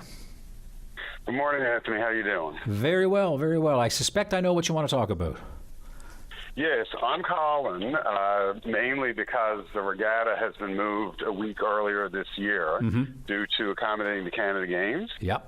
So therefore, our event, which is the St. John's Kids of Steel Triathlon, has also been moved accordingly. Okay. So we are going to be this Wednesday at Bowring Park. We start at, fairly early in the morning setting up, but just to let your listeners know. So the whole Bowring Park area, we've got 520 kids plus family members coming up the Cherriman doing that triathlon. So just to ask people, I suppose, to be mindful when driving through that area and be aware that Bowring Park, particularly around the swimming pool, will be utilized for that activity this coming Wednesday morning. And again, if the regatta goes ahead, we go ahead. If the regatta is postponed, then we are as well. Okay, so it's all of one piece. Kids of Steel. Yes. All right. Could you remind me the distinction between the Kids of Steel triathlon and a regular triathlon for us slightly larger people, including me, who could never do a triathlon? But what's the difference? Yeah, well, we have both of those events. The St. John's Triathlon went on yesterday at the Sunshine Camp out at Healy's Pond, and so that's generally for people 16 years of age and older, and it's longer distances for the swim and the bike and the run. This particular event really is about participation, and so depending on the ages of the children from 5 years of age on up, we have different events. It's in the Bowring Park pool, so you'll have very young children going along with swim floats on, and our lifeguards are walking across the pool next to them. And then as we go up in age, we go up in distance for the participants. And it's great fun. There's children going everywhere, all over the course, and lots of well wishes and happiness, and of course, who doesn't like watching kids run around and splash around, right? Yeah, no, it's certainly a great activity, 520 kids. That's pretty impressive. How'd you get so many? Well, we sell out every single year. Yeah. It's amazing. I remember my son, who's now 17, doing the Kids of Steel when he was 5, and I wasn't part of the organization at that point. And, year over year, it's just such a popular event.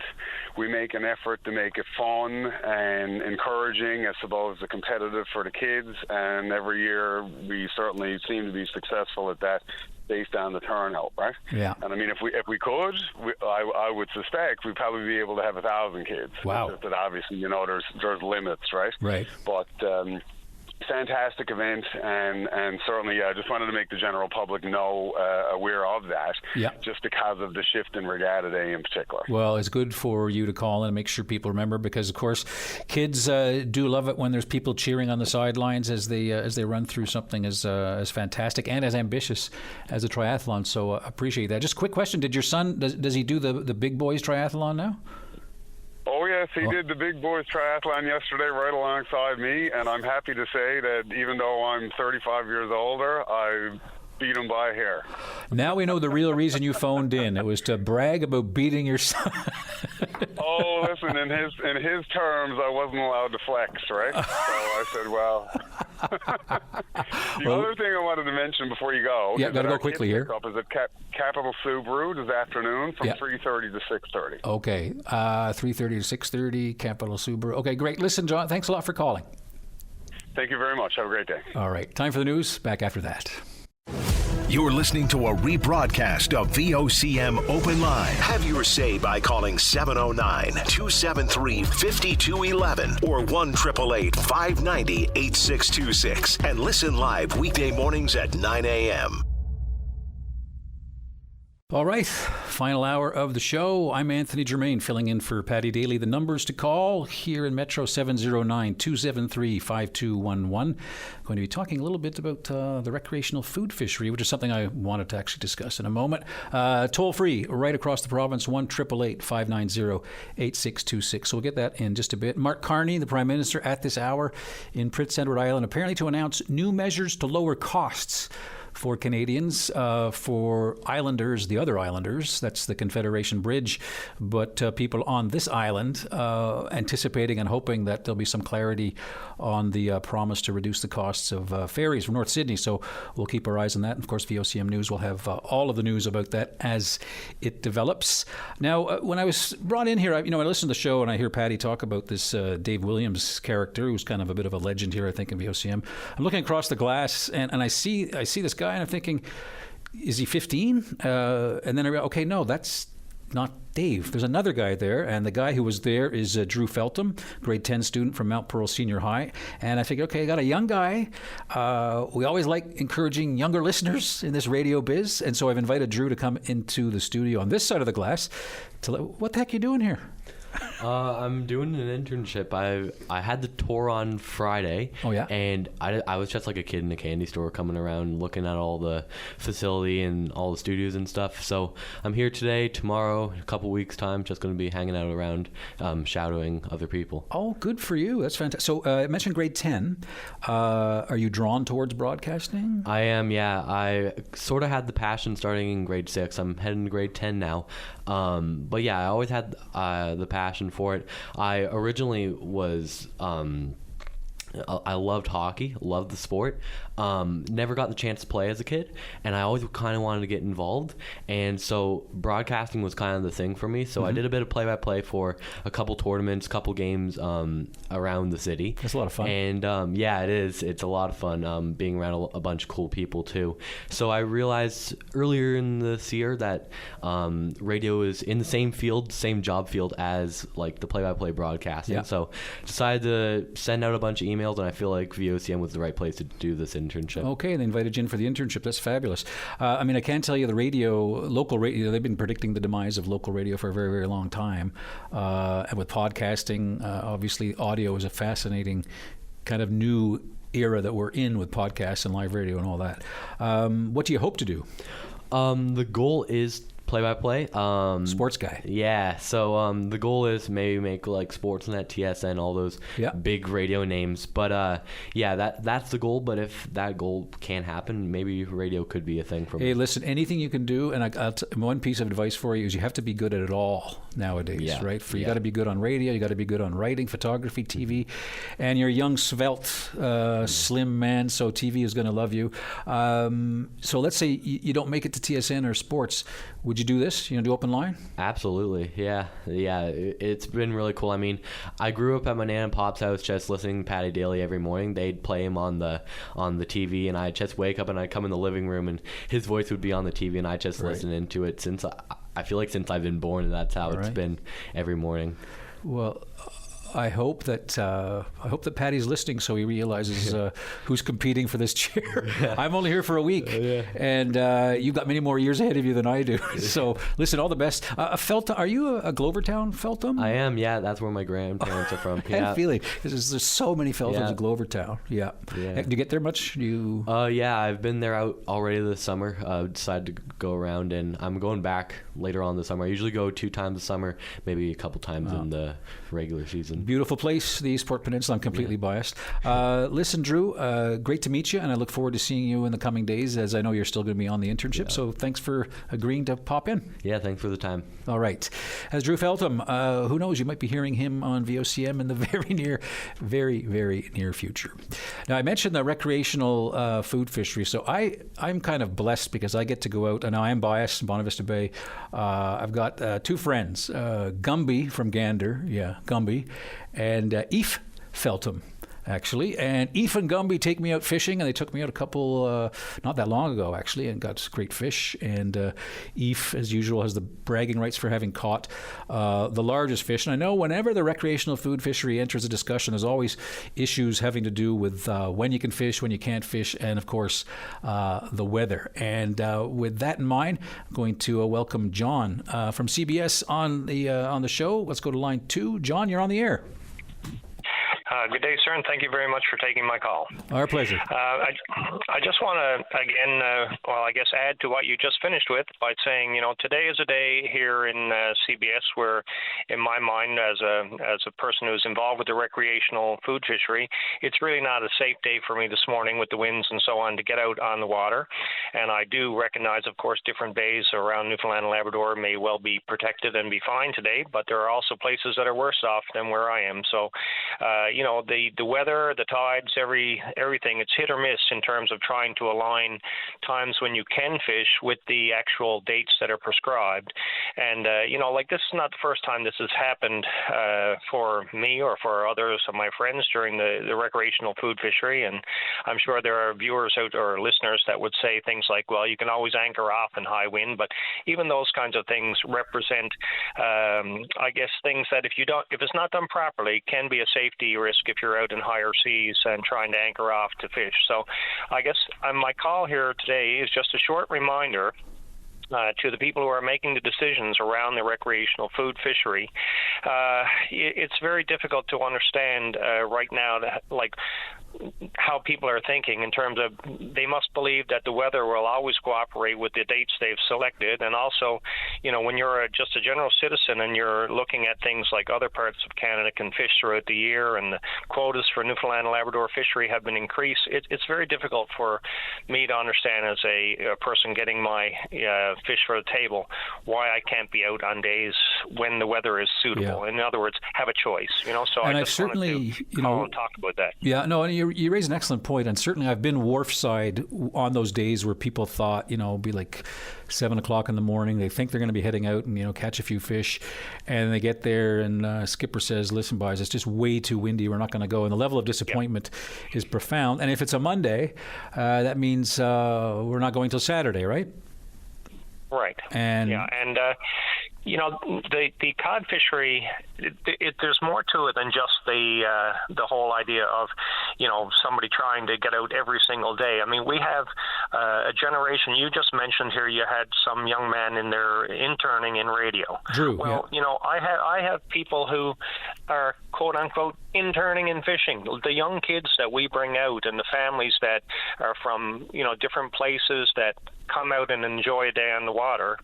It's part of the global community here for us. It's developing the young. It's making friends with neighbors who have never had the opportunity to do these kinds of things. And I tell you, it's very hard to look out sometimes on the bay when it's flat calm on a Wednesday and say, oh, this is the day I'd love to have that little kid out because there'd be no fear of the waves and so on. So yeah, it's too bad. Just making the point.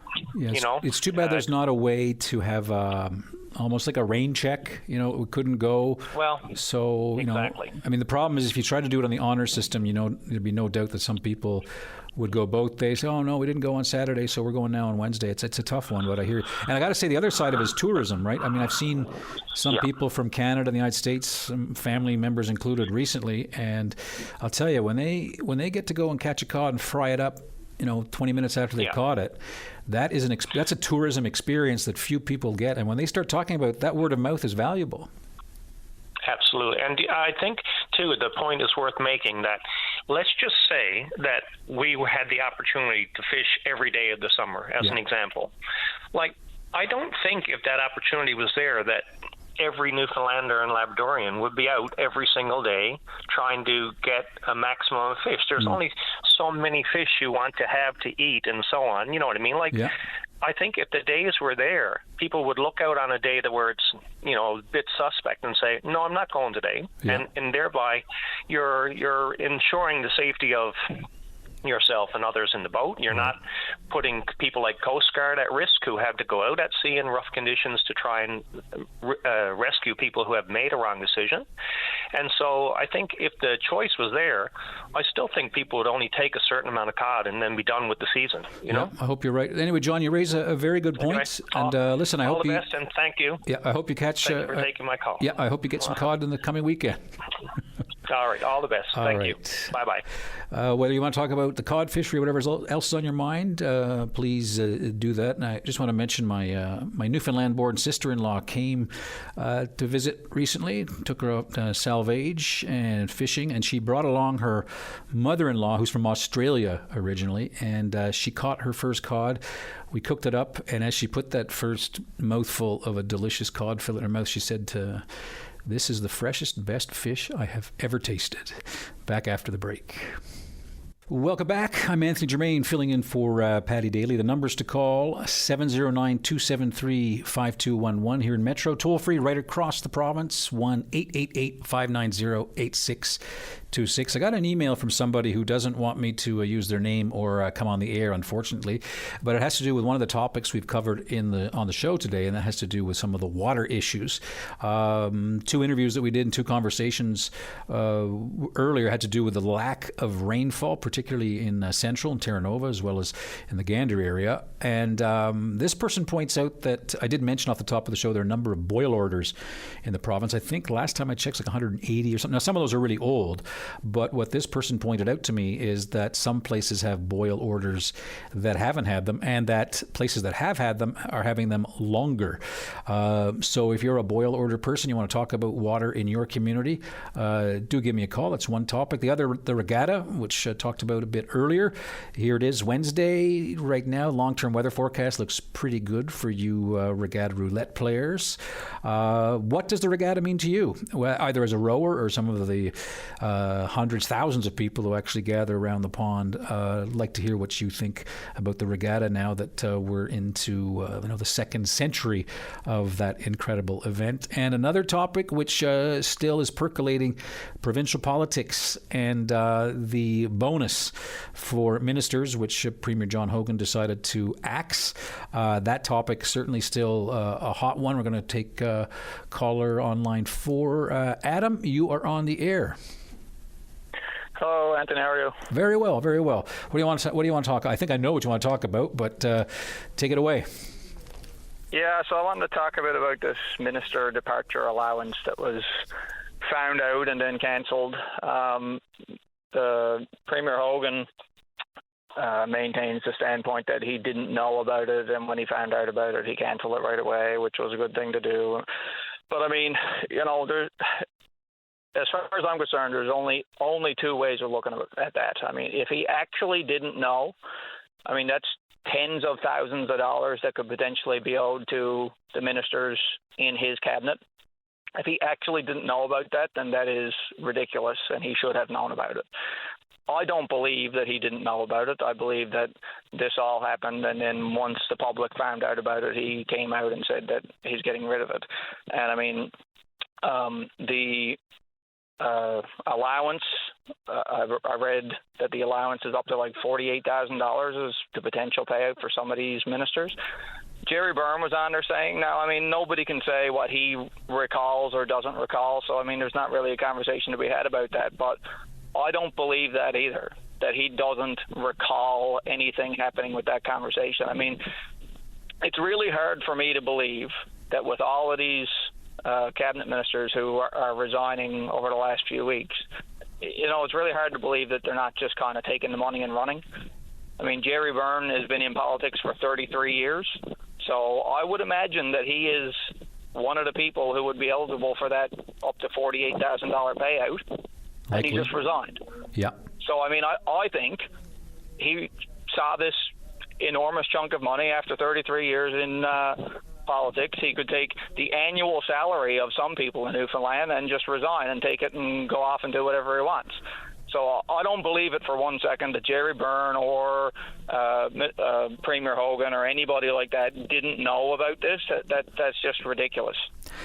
I mean, Paul Lane was on talking to Patty there on Friday, and he was talking about one of the Yeah, so he was saying that one of the most important qualities that we have to be looking for in our politicians going forward is integrity. And I think that not just with the elected politicians, I think in our government, the senior bureaucrats, a lot of the public sector employees, that is a trait that is severely lacking in our government, and that is what's causing a lot of the problems that we have in this province. I mean, if you look back at some of the news stories that have just been scandalous over the last few years, I mean, you've got like people using public funds to buy winter tires for their cars. Now, I mean, that's not a lot of money, but they should have more integrity than to feel like they can do that and get away with it. Well, keeping track of the money, public funds is difficult, and with such a multi-billion-dollar budget.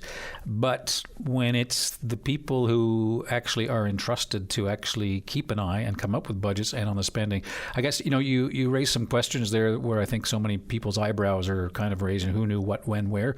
I mean, I think for now we got to take the Premier at his word. But this is what I meant earlier when I made the comment that the front bench that supported this have put their Premier in a very difficult situation. I mean, if he didn't know, why didn't he know?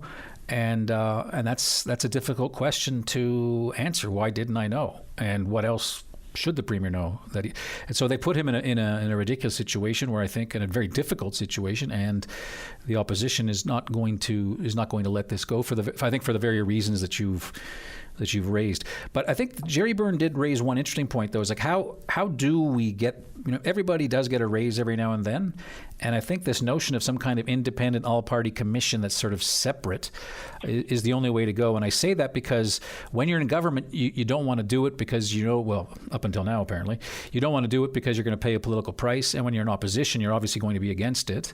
But there has to be some way to make sure that that those wages are, keep track with inflation, right? No matter what you do in life.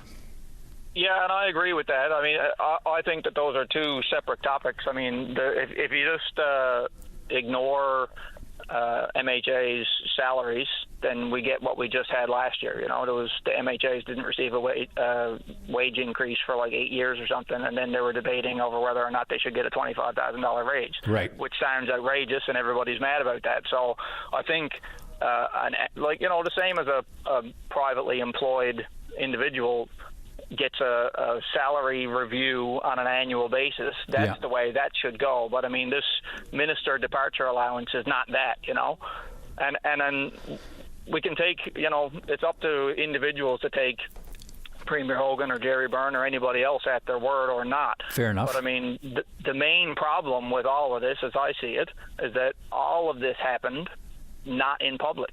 Nobody knew about what discussions went on or who voted for and against it and who knew what. It all just happened privately, and then it came out in the public after a fact, and everybody got mad about it. So, like, nothing, I'll go back to the point about integrity. Like, nobody who was involved in that discussion behind closed doors, deciding whether or not a minister can resign and take up to $48,000 of public money and resign with it. Nobody involved in that discussion has any integrity as far as I'm concerned. If somebody was in that room and that started being talked about on whether or not they were going to move forward with that, anybody with any integrity should have put their hand up and said, hey, we cannot do this. This is not our money. It's the public money, and we can't make a decision that can take tens of thousands of dollars of public money and put it into individuals' pockets without having that discussion in public. Well, I think you've it's an excellent phone call, Adam, because you've pointed, I think, the top three problematic questions that the whole thing raises.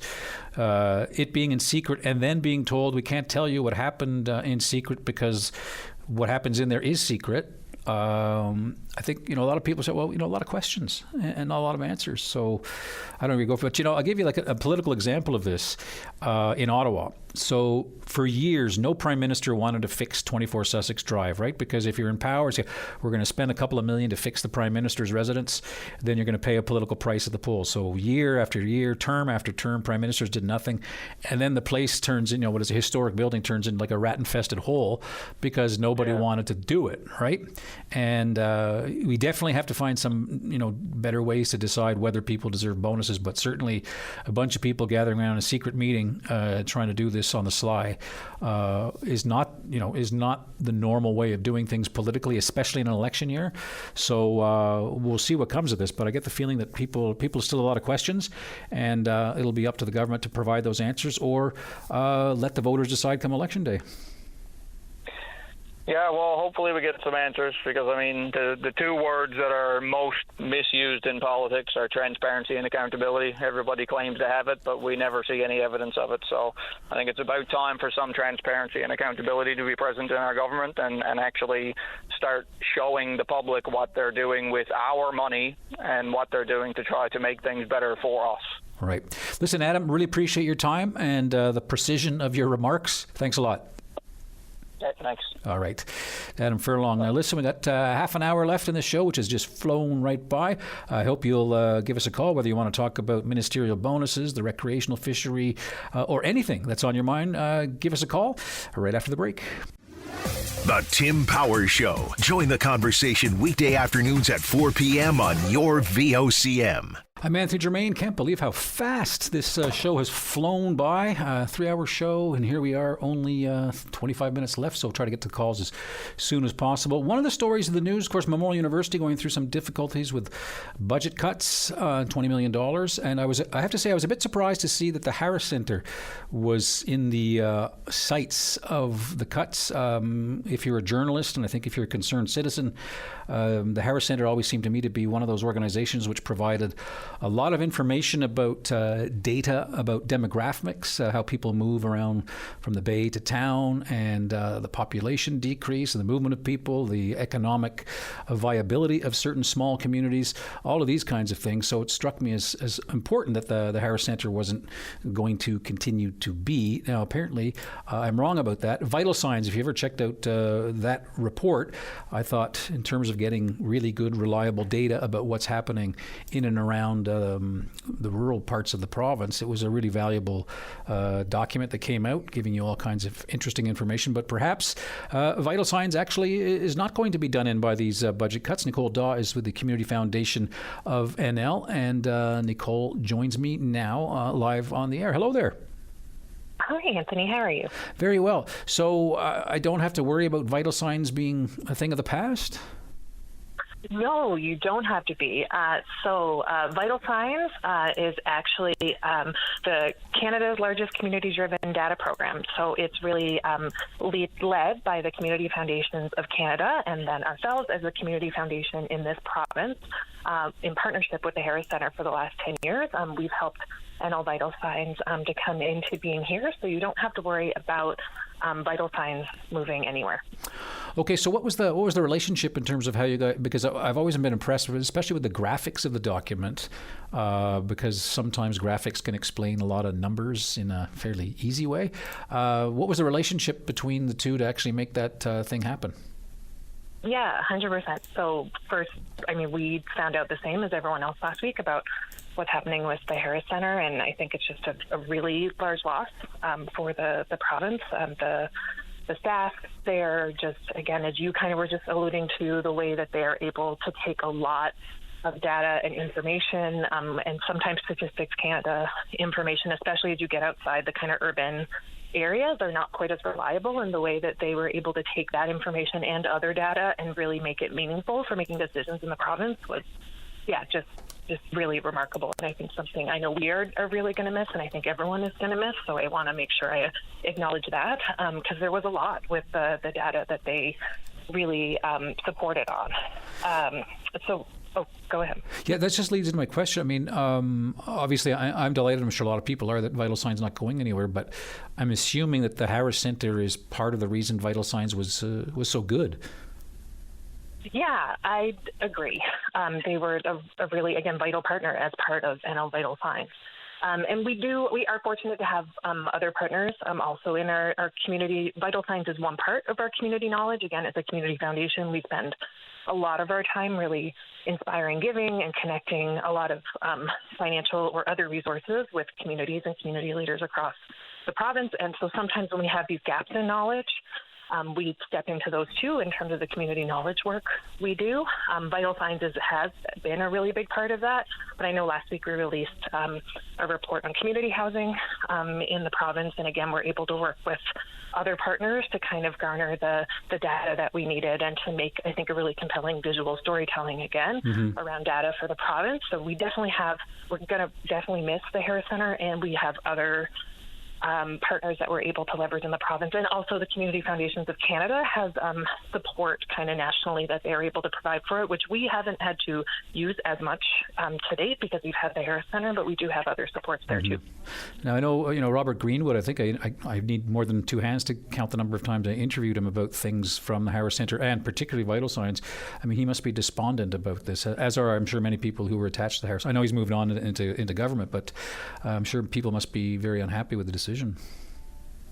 Yeah, I know I probably live in a little bit of a niche world with this, but I know my kind of LinkedIn and like those kind of things were just, there was a lot of that kind of the end of last week, and a lot of texts and all these things that we're kind of having going back and forth, being like, wow, like it wasn't what I think, to what you said, a lot of us were sort of very surprised that this had happened and feeling that loss.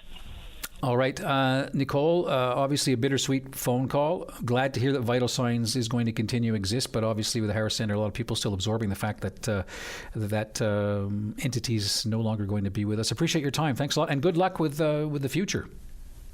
Thank you, Anthony. And if anyone wants to kind of learn more, just follow along at cfnl.ca or on any of our social media to make sure you know when those reports are coming out. Okay, thanks, Nicole. Thank you. All right, that's Nicole Daw, Community Foundation of NL. Yeah, I think for particularly newsrooms across the province in particular, that report and the many of the reports and some of the policy work that the Harris Centre did is something that's pretty valuable. But reporters every morning have to get into a story meeting. There were usually pretty good stories to be made, and more than one story, because the great thing about data reports for journalists in particular and reporters is you can dig around and say, okay, they missed this story, but take a look at these numbers here. Who knew?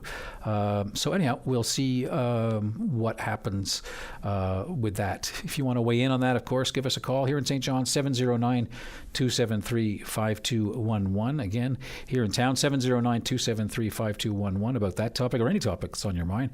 And right across the province, 1-888-590-8626, 1-888-590-8626.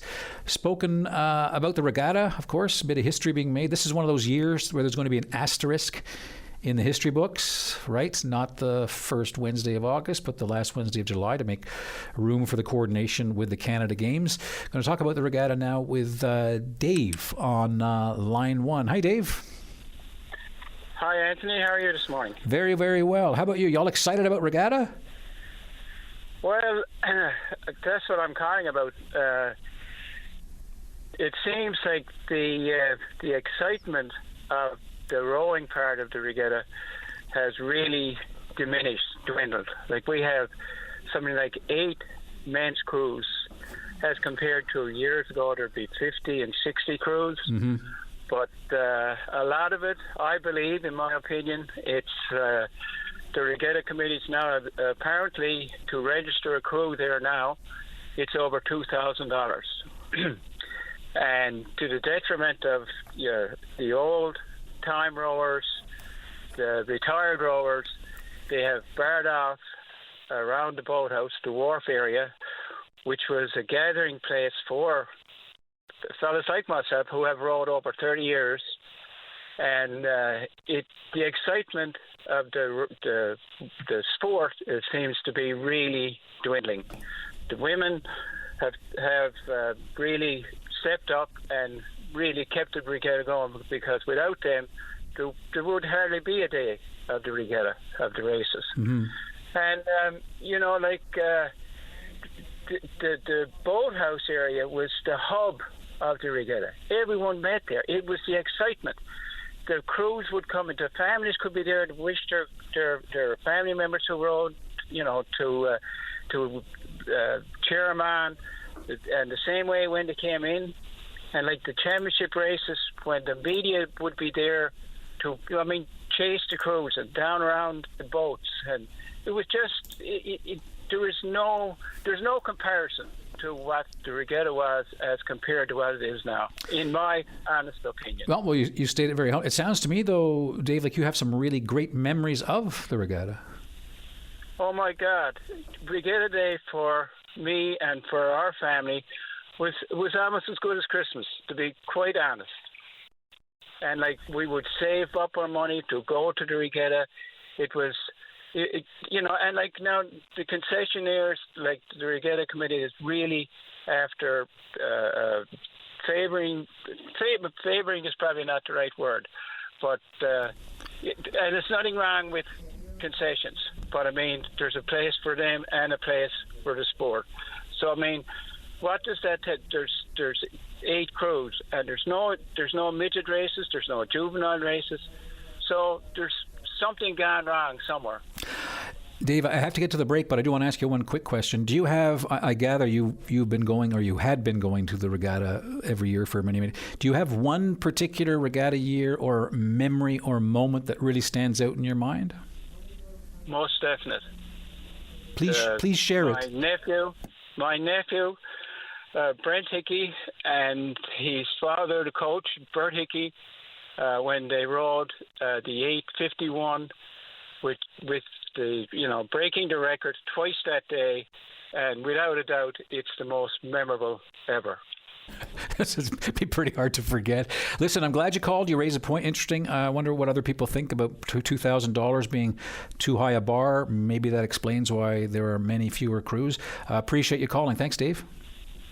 Thank you, Anthony. All right, all the best. Yeah, regatta this Wednesday. Don't forget to tune into your VOCM mornings. Jerry Lynn's going to be pondside. For the call, I got to say, I don't put a lot of faith in long-term forecasts, but looking at it, Wednesday looks pretty good. So I'm not trying to encourage you to go partying Tuesday night. I'm not a regatta roulette kind of guy, but if I were, who knows? Back after the break. See if we can get things going right now. Let's start with Mike on line 2. How are you doing, Mike? I'm well, sir. Thank you for taking my call this morning. Yeah, I think you want to talk about provincial politics? Well, I was looking to speak on what one of your callers was just talking about, in particular the minister's departure allowance and the announcement to cancel that. Sure. I'm calling, I guess, with somewhat of maybe an unpopular opinion, at least amongst those who are vocal about the topic, and that would be in support of it. It actually causes me some concern to see benefits for elected officials to be eroded. And you raised a good point around the topic of Sussex Drive and the apprehension around investing in that piece of infrastructure for political reasons. And I think we're seeing something similar happen here, with our current premier who's, stepped back on this decision. And I would take it as a political reason, in so much that we have an election come up, and anytime you see an increase in benefits to elected officials, it tends to be unpopular and controversial. Mm-hmm. But what I fear it really does is erode the quality of potential candidates that you have. I think the sacrifice for elected office is significant. It's significant personally, from a family perspective. Oh yes, potentially. It's certainly, and you know all too well. Yeah, it is. I take your point, but let me ask you this: it's just a devil's advocate, and I'm glad you're bringing up the contrary point of view, because nobody wants to say politicians deserve more money. But there's no doubt there are some people who stay out because why would you want the grief? And if the pay starts to sort of stagnate, why would you? But what choice did Premier Hogan have, really? I mean, if he'd stood by it, don't you see like political destruction come election day? Not really. I think if it's handled appropriately and communicated effectively as to why you're doing it, then it's a tough decision. Not necessarily popular, but I think personally it's only unpopular amongst those who tend to be vocal about it, not necessarily unpopular amongst the voting population. And particularly if you communicate the rationale behind it.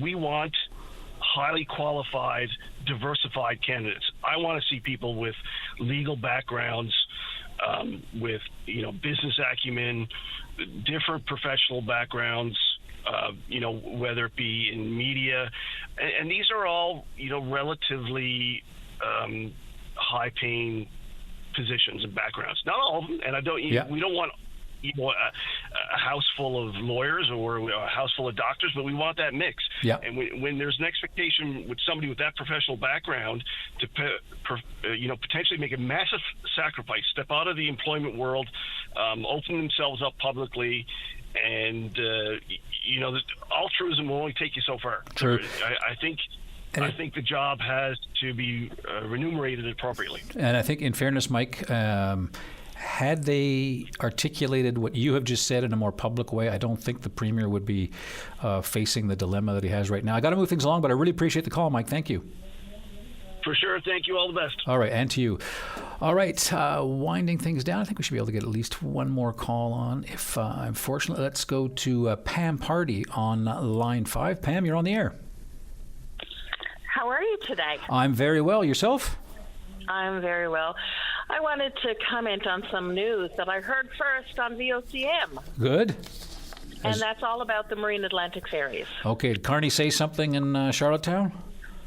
Apparently, well, I'm reading there's a press release right now, and it says funding Marine Atlantic to reduce its fares by 50%. Good. When? So it comes in play in August. There was a press release now that I saw, so this is all kind of new. Right. I really love it when people call in to do my job, so I really want to thank you. I knew it was happening, and I have the thing open because I knew Carney was in Charlottetown. But, well, that's excellent news in some ways. Well, it says the Canadian new government is on a mission to bring down costs and build one strong Canadian economy. The press release that I had noticed said August 1st. Okay. I just have a feeling, and I don't want to be the skunk at the garden party, because I had no doubt, having campaigned on this very promise myself, that Carney was going to keep it. My concern, though, has to do with the capacity, because I'll bet you that everything is pretty much blocked as far as bookings go. You know what? Especially for the Argentia run. Absolutely. We were just out and about, and we were in a lineup at a local store and waiting for some service, and the conversation behind me was these folks, well, it was at U-Haul, and these folks were renting U-Haul, trying to get, like, kids are going away to school, they need to get their cars, they're leaving the province, other people are coming to the province, and it's mid-September, late September, October that they're able to get bookings. So Wow. Let's not celebrate and, like, throw up the confetti, but to, the saying, to give the devil its due, I mean, I had been in conversations with Fred Hunton. I mean, this obviously affects tourism. It affects the cost at the table. It affects so many things. Yeah. And Fred had been the Minister of Public Housing and all that stuff. So he recognizes, I believe, the challenges that you're getting at your dinner table, the challenges at the grocery store, and, of course, now in his new role with tourism. And it's it felt so crappy. I don't even know why this was an issue for me. It's not like I was taking the ferry. It started when my sister was going back to Ontario, where half of her kids live. Yeah. Two of them are in this province, 3 of them are away. And she was getting on the ferry with her little boy and having to pay full price for that little fellow when the big news was out that there's this Canada Strong pass. Well, Canada Strong doesn't end in Ontario. It doesn't end in New Brunswick. We don't have Via Rail here. The fact that we were not included in that Canada Strong Pass was just a middle finger to Newfoundlanders and Labradorians who had voted for Mark Carney when that was one of the promises. And now I know there's going to be, I'm a glass half full. And so I'm happy today that something is happening, but I recognize there's going to be people out there that's going to say, okay, so if you book, do you get the discount already? Is it for new bookings? Because there is no booking to get until September. I guess I like to sort of take the glass half full approach, and as I said, I had no doubt that the Prime Minister was going to. I mean, you'd be a crazy politician to not, if you want, do you want to lose every seat in this province? So I had no doubt. I guess the real impact is probably going to be for next tourism year, because you're right. I know people that they see these fantastic tourism ads to get to Newfoundland. They go online to book and plan their trip with Expedia to book the hotels, and the deal breaker is the ferry. So it'd be interesting to see how this comes into play next year, I guess. Yeah, and as all the details come out, because like I said, I did hear it on your VOCM News, and I kind of did a search for the information, and it's Canada government cuts. This was just released July 28th in Prince Edward Island. Reducing its fares by 50% for passengers and passenger vehicles on both sides, right? And to freeze commercial freight rates. Okay, to freeze the freight. Okay, well that means we will be hearing from various trucking companies in the very near future. You're going to have a good week. Oh, that's good. Well, I got to say, when VO called me, I said, well, not only would it be a privilege to fill in for Patty Daly, but it's been such a newsy summer, so it's great to get behind a microphone once again. Listen, Pam Party, appreciate you calling in. Thank you very much. You take care. All right, thanks a lot. All right, so much news. Of course, I had to go on a biological break, I think they call it, so I missed all the news, what Sarah probably told you.